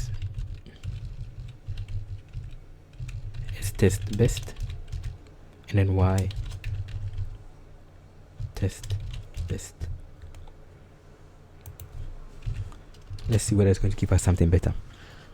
So this one also, time that using a decision tree classifier gave us a better accuracy score than the logistic regression, right? So this one gave us a 0.744, and the previous one we did gave us a different value of 0.23, right? 0.72 rather. So let's try another alternative algorithm. So we'll be using KNN. It's going to be from sklearn.neighbors import k nearest neighbor. Right, so we can use classifier, KNN classifier as the next algorithm we are using.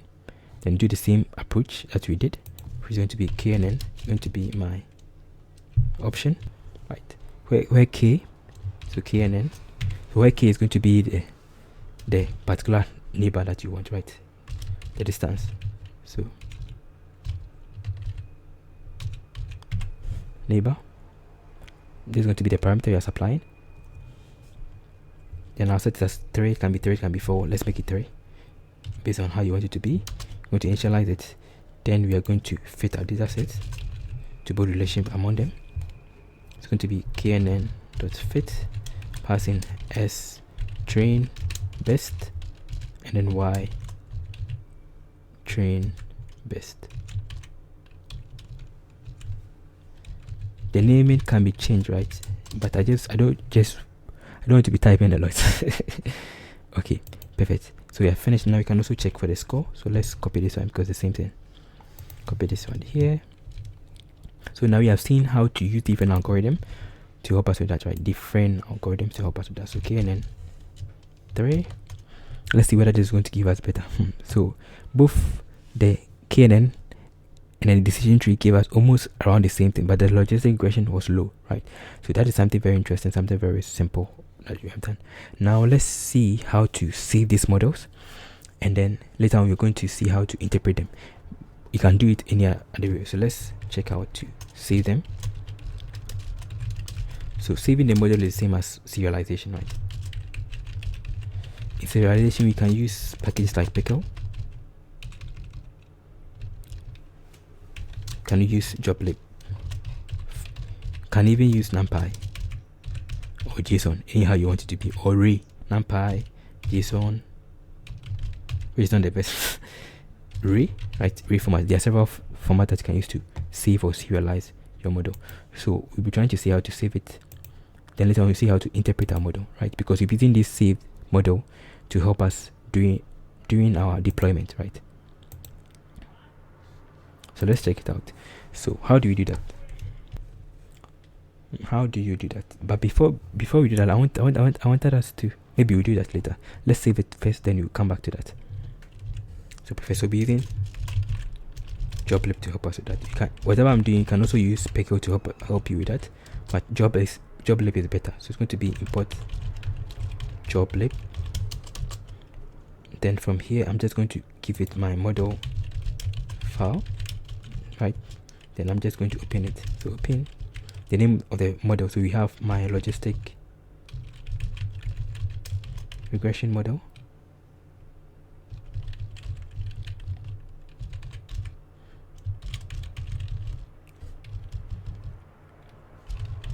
Hep B model, right? So that at least we know that this is different. Hep B. right? Dot pkl, or can be dot anyhow you want it to be, dot joblib.pkl, as you wish. Then I'm going to write byte, right? I'm going to save it as write byte. Then here I'll use joblib to help us out. So it's going to be joblib. Some people were complaining about this package, but either you use sklearn.joblib from externals, right? sklearn.externals, which is not the recommended way, is to use the standalone joblib to help you with that. Dot dump. So we'll be dumping our model, which was our model lodge. We realized we had a model called logistic regression module, right? The one that we use the SelectKBest features. Then I'm just going to pass it into my model file. Then you have to close it, otherwise it's going to fail when you are loading it back. Dot file dot close. That is it, right? It's going to save it there. If I go back to this place inside my sidebar, the file browser, it's now just here, right? So I'll be moving it into my models folder after. So that is how to serialize your model, right? How to save your model. Very simple and very cool. So do the same thing for the remaining ones. Let's come back here and see how to do that.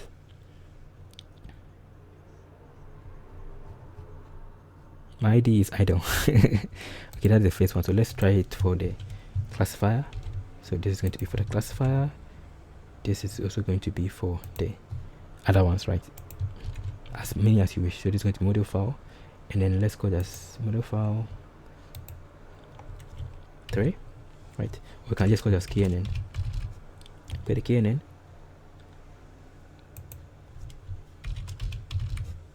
And this is going to be for the decision tree classifier. So here and then here, right? CLF. Perfect. So let's change this one to KNN, right? Then the model that we used here was KNN model. So the same thing, but I'm just renaming it to the model, so KNN. And the same thing for this one was the CLF for the decision tree. And then this one, we'll change this one to CLF.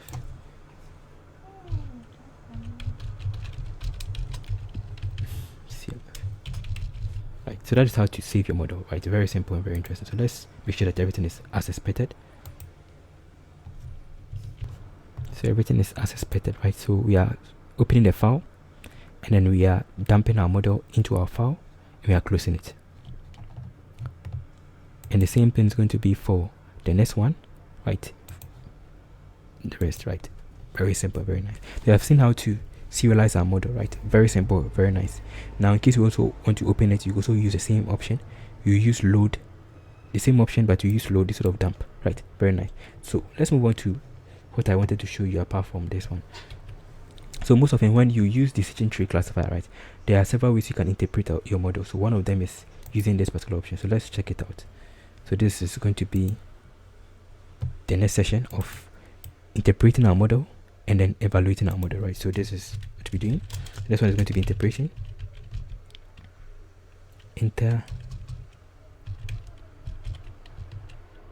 Model, right? Going to interpret our model, and then we're also going to evaluate it. And that's the next step we'll be doing. So let's do something simple before we move on to this particular option of interpreting our model. So I'll come back here, and then we'll do a simple decision tree plot. So in the future, in case you want to work with decision tree and you want to create your own decision tree plot, you can be able to see how to do that, right? So that is what we're doing. So I'm just going to go with from ipython.display import image.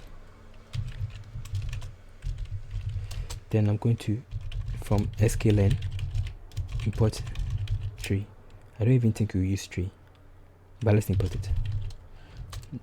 It's supposed to be small t. Then I need to import another package called py.plus, right? So in case you don't have it, you can just use pip install py.plus to install it, right? Very nice. Now let's see how to create a decision tree. So we already have our features for the best column. So features,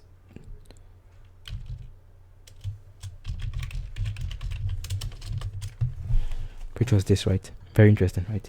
But since we are using the features for the best features that you selected, you'll be using that one, which was this,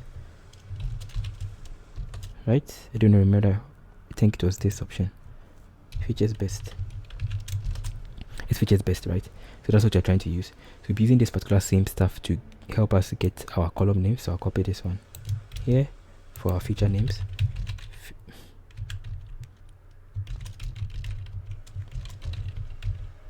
Right, this is not the right way of naming it, but just to help us get a point of it.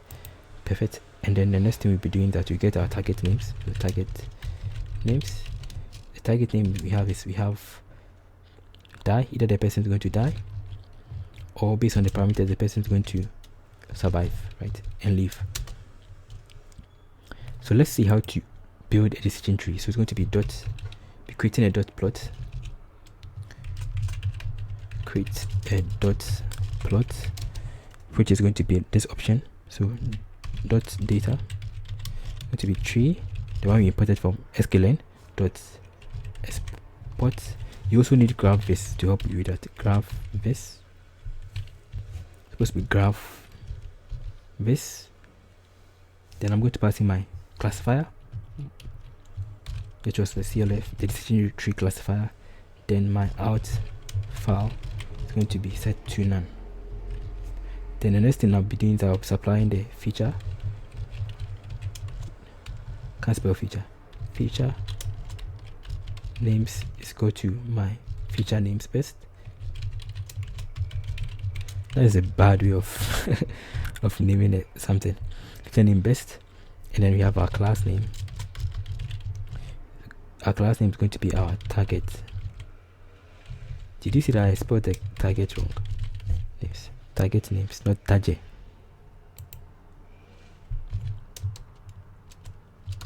Right, so that is how to do that. So it's going to store it inside.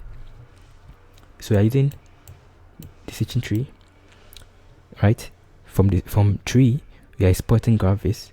We are passing in our model, then we are passing in our features, their feature names, and then their target names. Perfect. So generating a dot plot, and now I can use the same dot plot to help me graph. I can draw a particular graph. So that is going to be this option.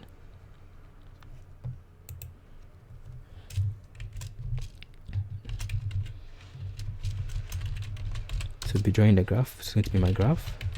So inside the variable, use pi dot plus dot graph. It's supposed to be plus, not plot. From dot data, then from here I'll pass in my dot data, right, which is the dot data. Also store inside a variable called dot data, the one we did above.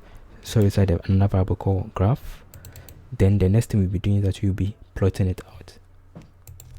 So in that case it's going to be using image to help us with that. So image, then I'll pass in my graph, right? Perfect. And then from here I'll just pass in my graph dot create png. So let's check it out. That's how to draw a decision tree plot, right? You can see that that's generated in a very nice format for us. So if you look at it very well, if the person is having bilirubin less than this particular value, right, greater or equal to this value, it's going to go true or false. Then check for the albumin, then check for the age, check for the parameters, like that. So this is very interesting and very insightful to explain how the model works, right? So how is the model going to work? How is the model going to classify somebody as being alive or dead, right? So if the person is having these, anything greater than the bilirubin, as we learned, bilirubin is one of the important features there during our prediction, during our feature importance. So it's compare that one. If it is true, the person is going to live. If it's not true, the person is going to die, like that, right? Just very interesting, very nice. So the basic idea behind this is just importing pi dot plot, then image, and then from tree you you set your feature names and then your target names, then you export it. You export your model, you pass in your feature names and your target names or your class names, then use py.plus to generate a graph from your dot plot, then you create it. So in case you want to save this image, you can also do the same thing. So let's see how to save it. So to save it, just go with my graph, right, dot write png, then you pass in the particular name. So let's put as my hep decision tree plot, right, dot png, right. That's something very simple. That's how to save our model, right? To save not our model, but to save our decision tree plot.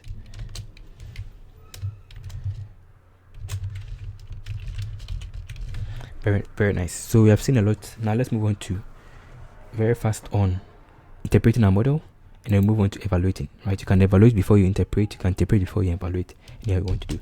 So there are several packages you can use. You can use Li5, you can use Lime, you can use Sharp, you can use Skater, right? So these are the various models various packages that you can use to interpret your model, to explain your model, right? Very interesting. Li5, Lime, Sharp, and then Skater, right? Very interesting. So let's check it out. So we'll be checking just 2 of them, not all of them, because of time. So let's check the first one. So the reason let's use Lime, right? So Lime has some features so let's go to interpreting.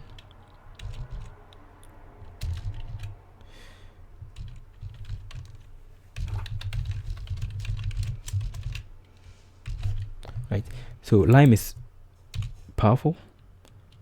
It's having its pros and cons, just like all the other packages. So we're just going to import Lime, then import Lime tabular. So Lime has a lot of things that you can work with it. So let's import Lime, and let's see the various things we can do with Lime. So check for the methods and attributes. If I go back to the dir Lime, you can see that with Lime you can do a lot of things, can be used to explain a lot of models, right? So you have base and then tabular, right? There are a lot of ways you can use Lime to help you interpret your sklearn models as well as several other models. Perfect. So let's check it out.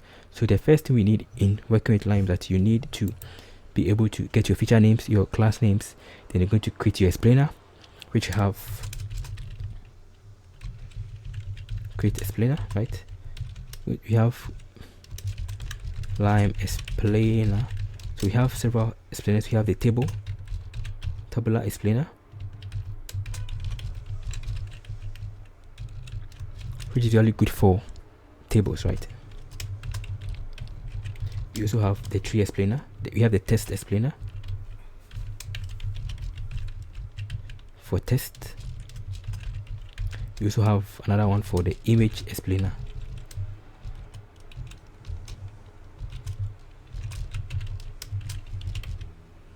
And the rest, right? Which is very used for images. So all of these things are all Lime explainers. So Lime 1, Lime. With Lime you can be able to check on these things. So these are all the various explainers we have, right?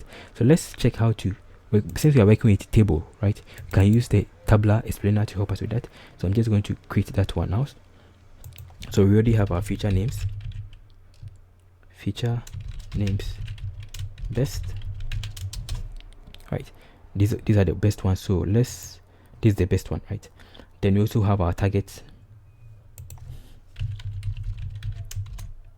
names. Perfect. So we'll be using Lime to help us get an understanding of that.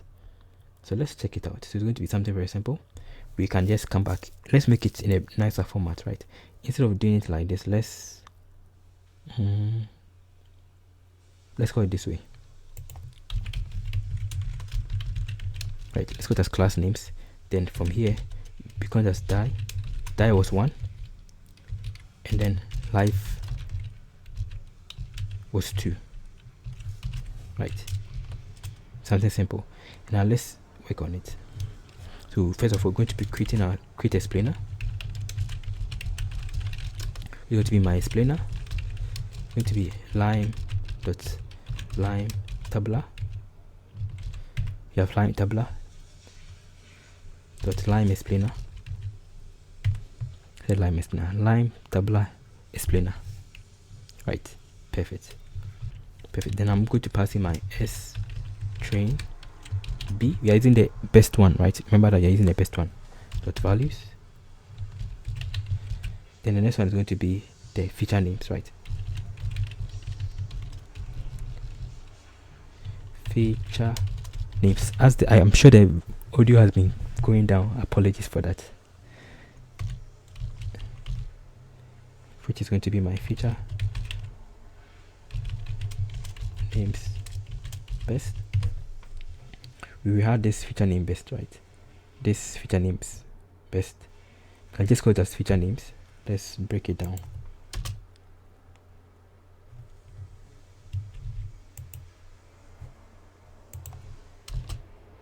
Right.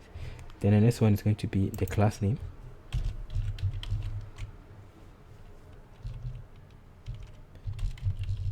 Class names. Let's make it this way. Man, this is a lot of work. Okay. Then it's going to be class names. Then we can also set this one to true. This creatize or to false. This creatize continuous. Can't spell. This creatize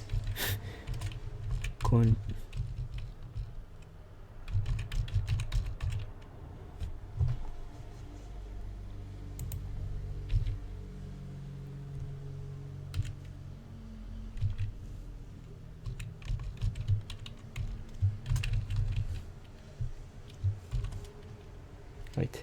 That is all that we need. So let's save it. Hopefully there's no mistake within it. Okay, so we have created our explainer. So this is going to be our explainer that you have created, right? So we had our train data, our features, and then our names, class names, the target names, right, to be able to create our explainer. Then after that, we will be using Lime to help us with that. Now let's make a simple explanation, right? So let's pick one from what we had. So test.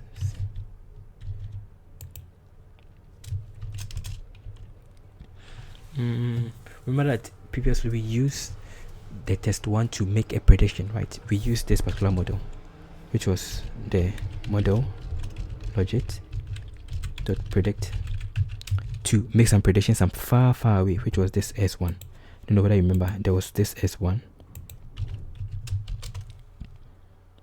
right, which was these particular values. So we are using the same thing to help us check it out. If I pass in this S1 as we did earlier on with the reshaping and all of these things, we're able to get the value very well, right? So it was numpy.array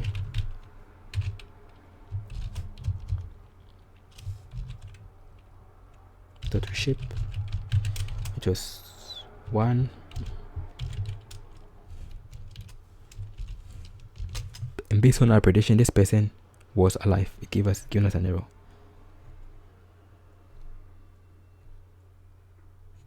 Expecting 14, right? S has 19 features per sample, expecting 14. So we have to correct that one.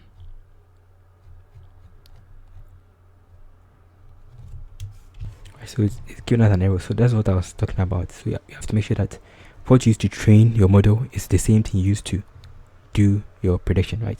So let's change it from this one. This was the S1, but let's pick one that is 14 instead of 19. So it was s test.ilog1, right? This was s test b, right? So that's what you're using. So I'll just copy this one here, reshape it, we'll be predicting with this and see whether it's going to give us the right prediction. Voila. So this gives us 2. 2 means that the person is going to leave, right, based on these particular parameters. So let's explain why this person is going to leave. So from here I can just go back to what we have been doing so far. Then I just go to my ASP using Lime to explain for us, explainer. Then dot explain instance. Now passing my value, which is this one, right? The first one we are trying to explain. This one gives us the person is going to leave. 2 means the person is going to leave. So we are trying to explain with Lime why this person is going to leave, right? So that is the basic idea. And now passing my model logit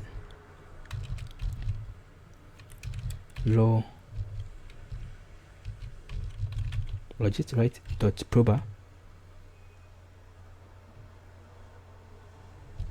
predict prober, right? That's the basic idea. Predict probability, right? And then the number of feature. So the number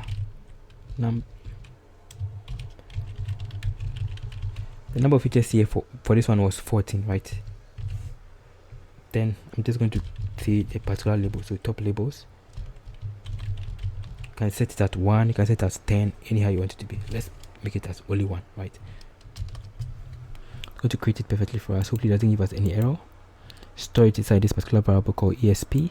Then with this ESP we can explain why it's giving us that particular prediction. So let's check our explanation. It's going to be sp.show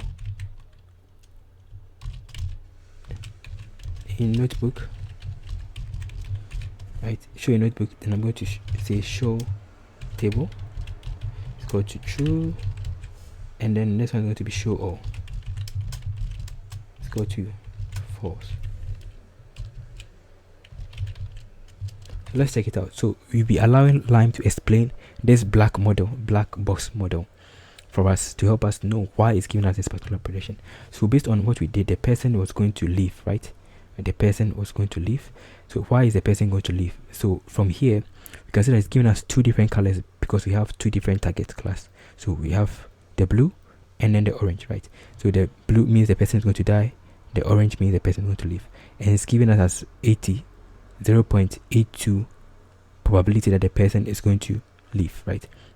So it's going to check and see which of these attributes are contributing to make sure that this person is alive. So from the bilirubin was greater than 1.5, the sex is less than 1.0, which is that means that the person is different, like is a male, right? So like that. So all the blues are contributing to make sure that the person is going to die, right? And all the orange are the figures that contribute and show that this person is going to live, right? That is a basic understanding behind it. So Lime is very, very interesting. It makes the explanation very easy. So it's going to give you 2 colors, right, based on the particular prediction. 2 colors based on the target class, blue and then orange. Then anywhere you see blue, that means that the blue is contributing to make sure that the person will die, and then the orange is influencing the life, right? So you can just check it back here. So this is the bilirubin. So bilirubin, sex, spider, all of these things, the values are not enough to make sure that the person dies, right? They are not enough to influence our prediction that the person is going to die, right? What is influencing the person that the person is going to live is these ones: histology, escort, albumin, prothymine, steroid, right? Steroid, fatigue, right? Very interesting and very nice. That's something very cool that we can do. Now let's move on to, you've seen how to do a simple explanation, right? Very simple and very nice, very cool. So we can use show in notebook, or can use sp.list to help you get all of them in another way. So let's try that one out. Then we want to Eli 5. So you can just do it. This is the alternative method in case you don't want in. This is going to be the explanation as list, right? In case you don't want it like a plot, so it's going to be my esp.as list. Right, that's the basic idea. So this is going to also give us in the format of a list, right? So the same thing above, which is in a nice plot here, this nice diagram, is the same thing that you can also get here, right? Very interesting, right?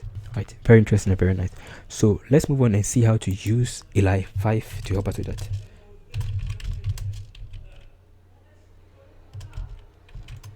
We're using Li5 to help us with that. So let's work on it. So first of all, to work with Li5, just going to import Li5. So it's going to be import Li5. Li5 stands for explain it like I'm 5. So it gives us an error, but we can hide all the errors.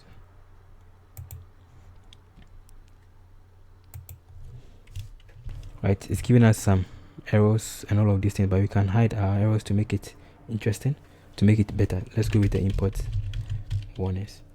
This is not recommended. It is recommended to hide some of the errors, but not all warnings. So ignore. So importing warnings, and then we're going to be ignoring all the errors. It's giving us an import warnings. Then we're going to be hiding this error, right, so that our notebook looks clean. Perfect. Then now let's see how to work with it. So we can use Li5 to explain which of the models, which of these features contribute the most to give us a particular prediction. How each and every of the features, how each feature contributes to give us a prediction, right? So in that case, it can be like Li5 dot show weight. So we're going to show the weight of each and every feature, right, inside our model, or each and every feature within our model, to show how each feature, right, contributes, right? So in that case, it's going to be show weight. Then I'll pass in my model. So we have our model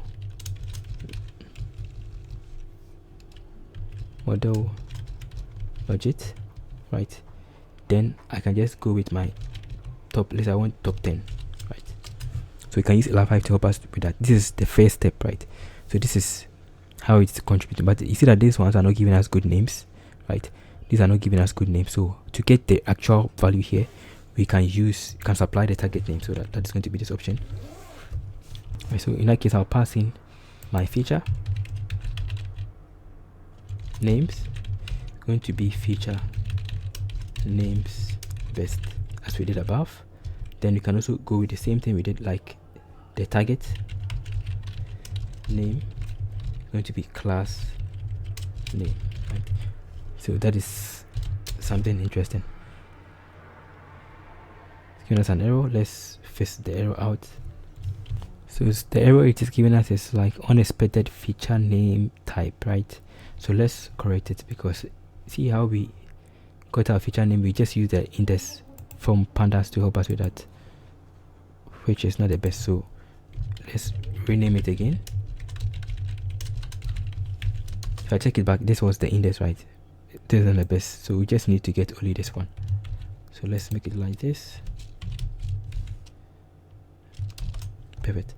Right, this is a list, right? So now I can now run it again.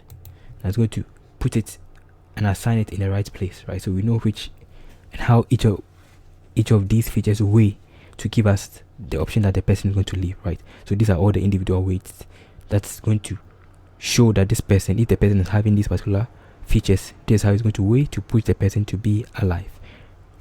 So let's use the same thing to actually do a single plot, right, to explain our prediction we did above. So it's going to be almost the same thing, but I'll copy this one here. The only difference is that it's not going to be show weight, it's going to be show prediction, right? So show prediction. So Li5 is very simple, right? Show prediction, and then I'll pass in my model, right? Then the next thing I'm going to pass is the particular value, which is s test your particular sample test b, right, dot ilog. What we had was 1. Then we follow the same thing that we did above, right? So I pass it back again. It's going to explain it and give us the result. Perfect. So the reason this person will be alive is that the person is having this probability score, right, of 0.824 and then 1.5, and then it's having albumin, ascites, sex, right? All of these things is good. So these are the features that are contributing to make sure that this person is alive, which is similar to what we had with this one, right? It's similar to the Lime explanation, right? Very interesting. Almost the same features there, right? You see that albumin was also there. If you come back and check it, you realize that there was albumin, there was protein steroid, we had histology, escort, which were contributing to make sure that the person was alive, which was the orange one. And it's the same thing that Eli5 is explaining. That means that our model is actually predicting it well, and we understand why it's giving us that particular stuff, right? Very nice and very simple. Okay, so let's see that the same thing here, right? We have albumin, ascites, escort, spiders, steroid. There's a bias. Very interesting, right? That is how to interpret your model. So we have seen how to use Eli5 and then Lime to help us with that. So we are done with most of them. If you can check so far, we are done with them. It has been quite a long tutorial. We have seen how to get data from a place. You have seen how to prepare the data, select some features. You have seen how to build a model. You have seen how to interpret our model. Now let's see how to evaluate, and then in the next session we'll see how to deploy it, right? Or rather productionize it. So in case you have not subscribed to this channel, you can subscribe and then check the link below for some interesting materials to help you master machine learning and then Python. So let's check for the simple evaluation of model, right? These are simple stuff. There are a lot of ways you can do that. You can use the coefficient tree matrix. You can use, there are a lot of ways, right? You can use the classification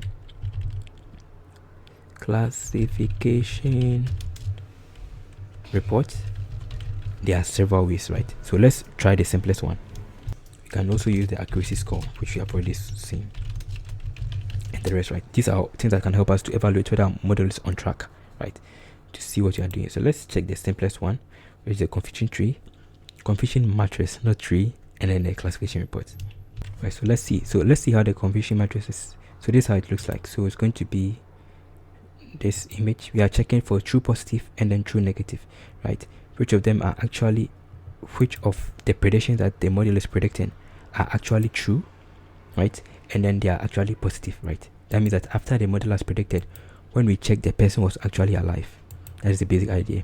Or when we check, the person was not alive. So that is the concept behind confusion matrix, right? So we have the predicted class, we have the actual class. So the model is going to predict if the person is going to be a true positive, or the model is going to predict, but you are going to understand. You are the one going to see and use confusion matrix to understand whether all the predictions that are positive are actually true, and all the predictions that are negative are actually true or they are false, right? That's the basic understanding, and this is used to help us to find sensitivity, specificity, and then the precision, right? Very interesting. So there are a lot of tutorials out there to help us with that, but let's limit ourselves to these ones. So let's work on this from sklearn.matrix import confusion matrix. So there's another package called Pandas-ml, right? That allows you to be able to do more all at a go, but you'll be checking that. So let's create our Y prediction, which is going to be our model that we have. So model logit.predict. So we had it as S test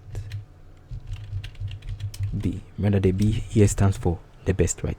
So you are predicting it to check and see whether it's going to work. So this same thing that we have done, in case I want to check for the accuracy of this, I can just use a normal way to check for the accuracy, right? The normal one that we did above, which was the model logit dot, where we can use the normal method. I said let's use this simple one. It's going to be the accuracy score, right? So in evaluating our model, we are using accuracy score to check how our model is doing, right? So that means we can just go with the accuracy score. Now passing my Y test, then my Y predict, right? So it's going to give us our score. Perfect. So 0.72, right? 72%. So which of them are true positive, true negative? So in that case, we use confusion matrix. So in that case, it's going to be confusion. So we can use using confusion matrix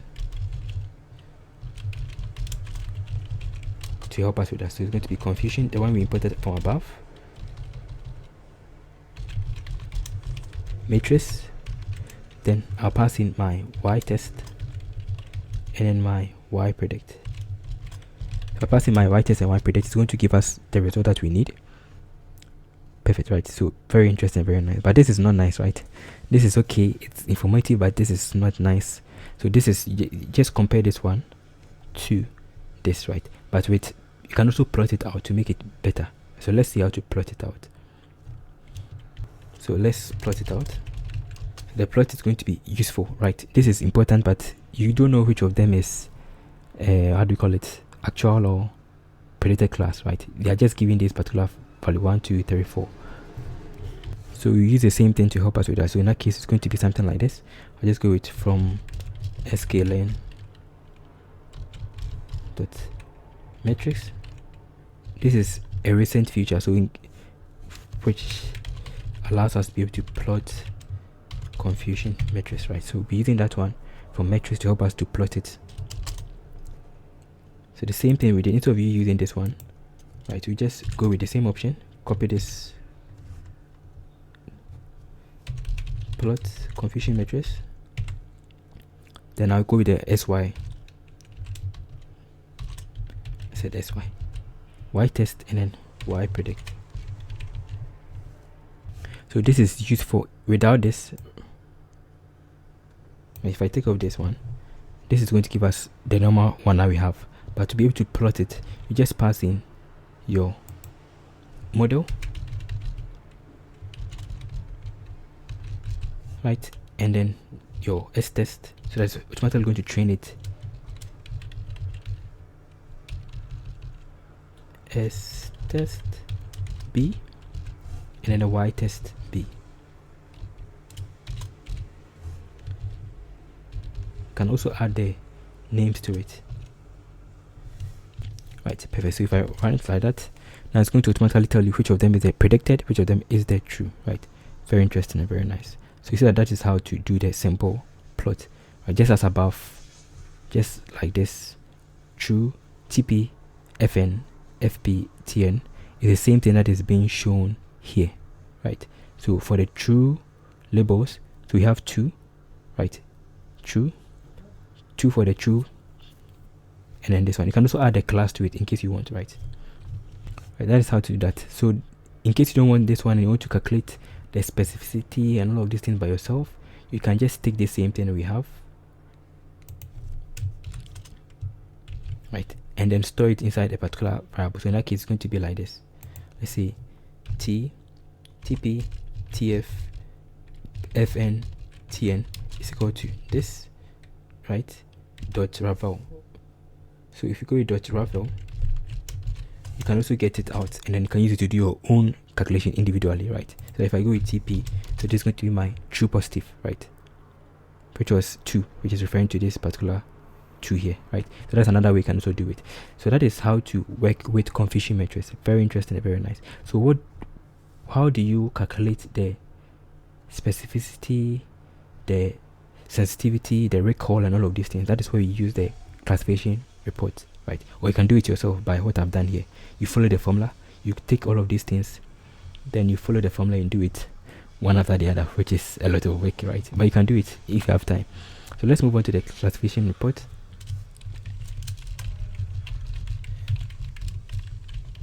So the classification report, you just importing it from sklearn metrics, import classification report. So as I was saying, there's another package called Pandas-ml which can use to do all of them at once, right? So classification report, classification report, that's what we want. Anyway, the classification report allows us to be able to get specificity and alcohol and all of these things. So let's check it out. It's going to be like this. So print classification report. Now passing my value. So I'm passing in my Y test, just as we pass inside the confusion tree, the confusion matrix. Okay, it's going to run it perfectly for us and give us some result. Very interesting. So this is going to be the precision, the recall, the F1 score, the support, all of these things, right? But sometimes you want to get more information, right, to get which of them belongs to who.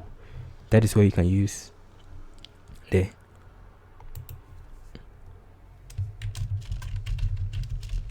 Pandas-ml, right? So Pandas-ml is another alternative you can use to do all of these things. This is going to be an alternative, or alternative, right? So The name of the package is Pandas-ml, so in case you want to explore it out, you can also check it out. Okay, very interesting. Now let's label them, right? Because this is not labeled. This is not labeled. So in case you want to label it, you can also use this option of labeling them. We already have our class names,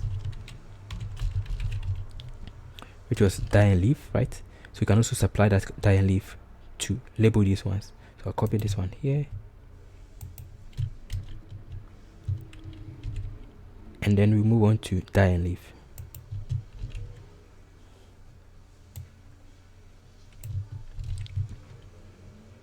So I'll add it to it. So I'll just come back to this side, create my target,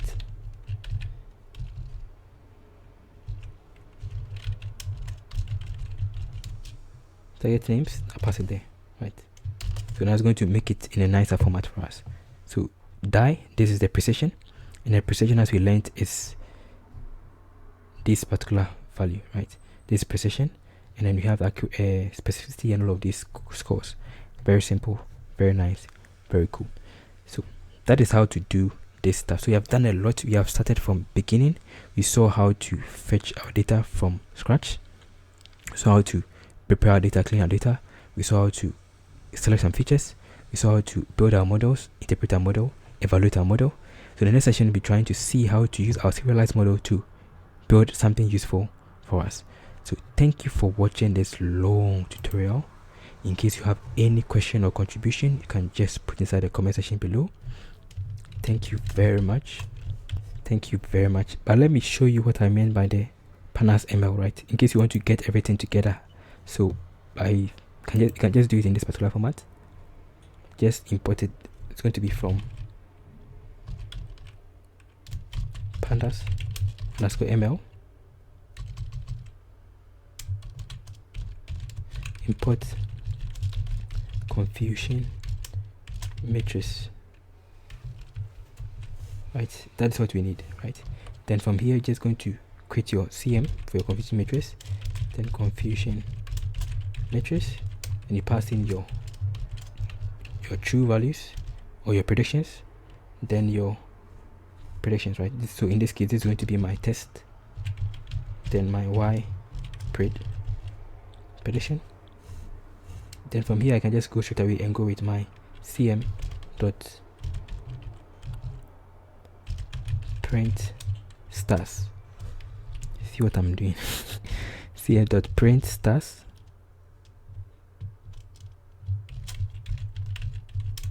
Right, that is how to work with it. You can also do a normal plot. So cm dot plot, then normalized equal to true. Right, so this is another way you can also do plt.show. So this is another alternative to help you get the classification report together with the confusion matrix, with specificity, sensitivity, all of them at once, right? Using Pandas-ml. Very interesting and very simple. So thank you for watching this long tutorial. See you another time. Stay blessed, and don't forget to check the link below. Bye.